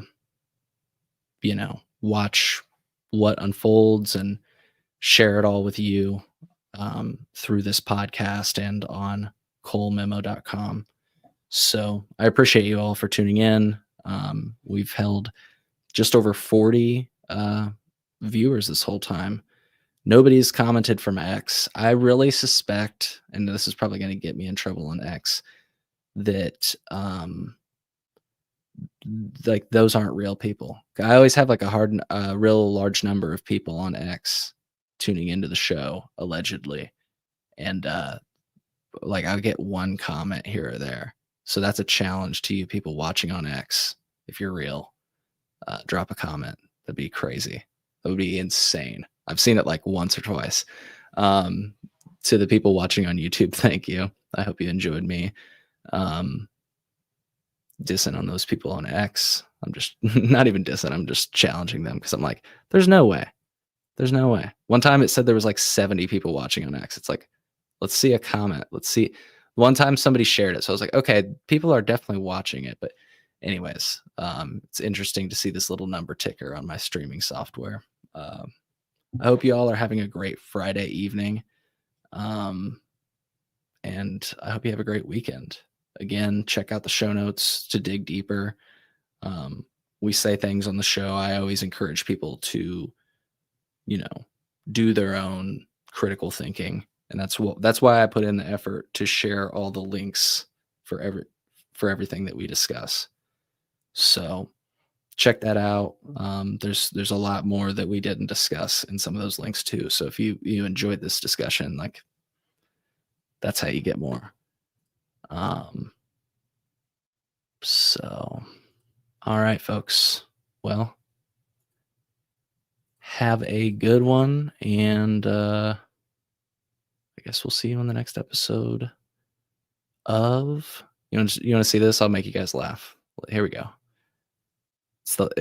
We'll see you on the next episode of The Cole Memo. The Cole Memo. The Cole Memo. The Cole Memo. The Cole Memo. The Cole Memorandums. The Cole Memorandum. The Cole Memo. This drug is dangerous. You cannot play with it. It's not funny. It's not something to laugh about. Good people don't smoke marijuana.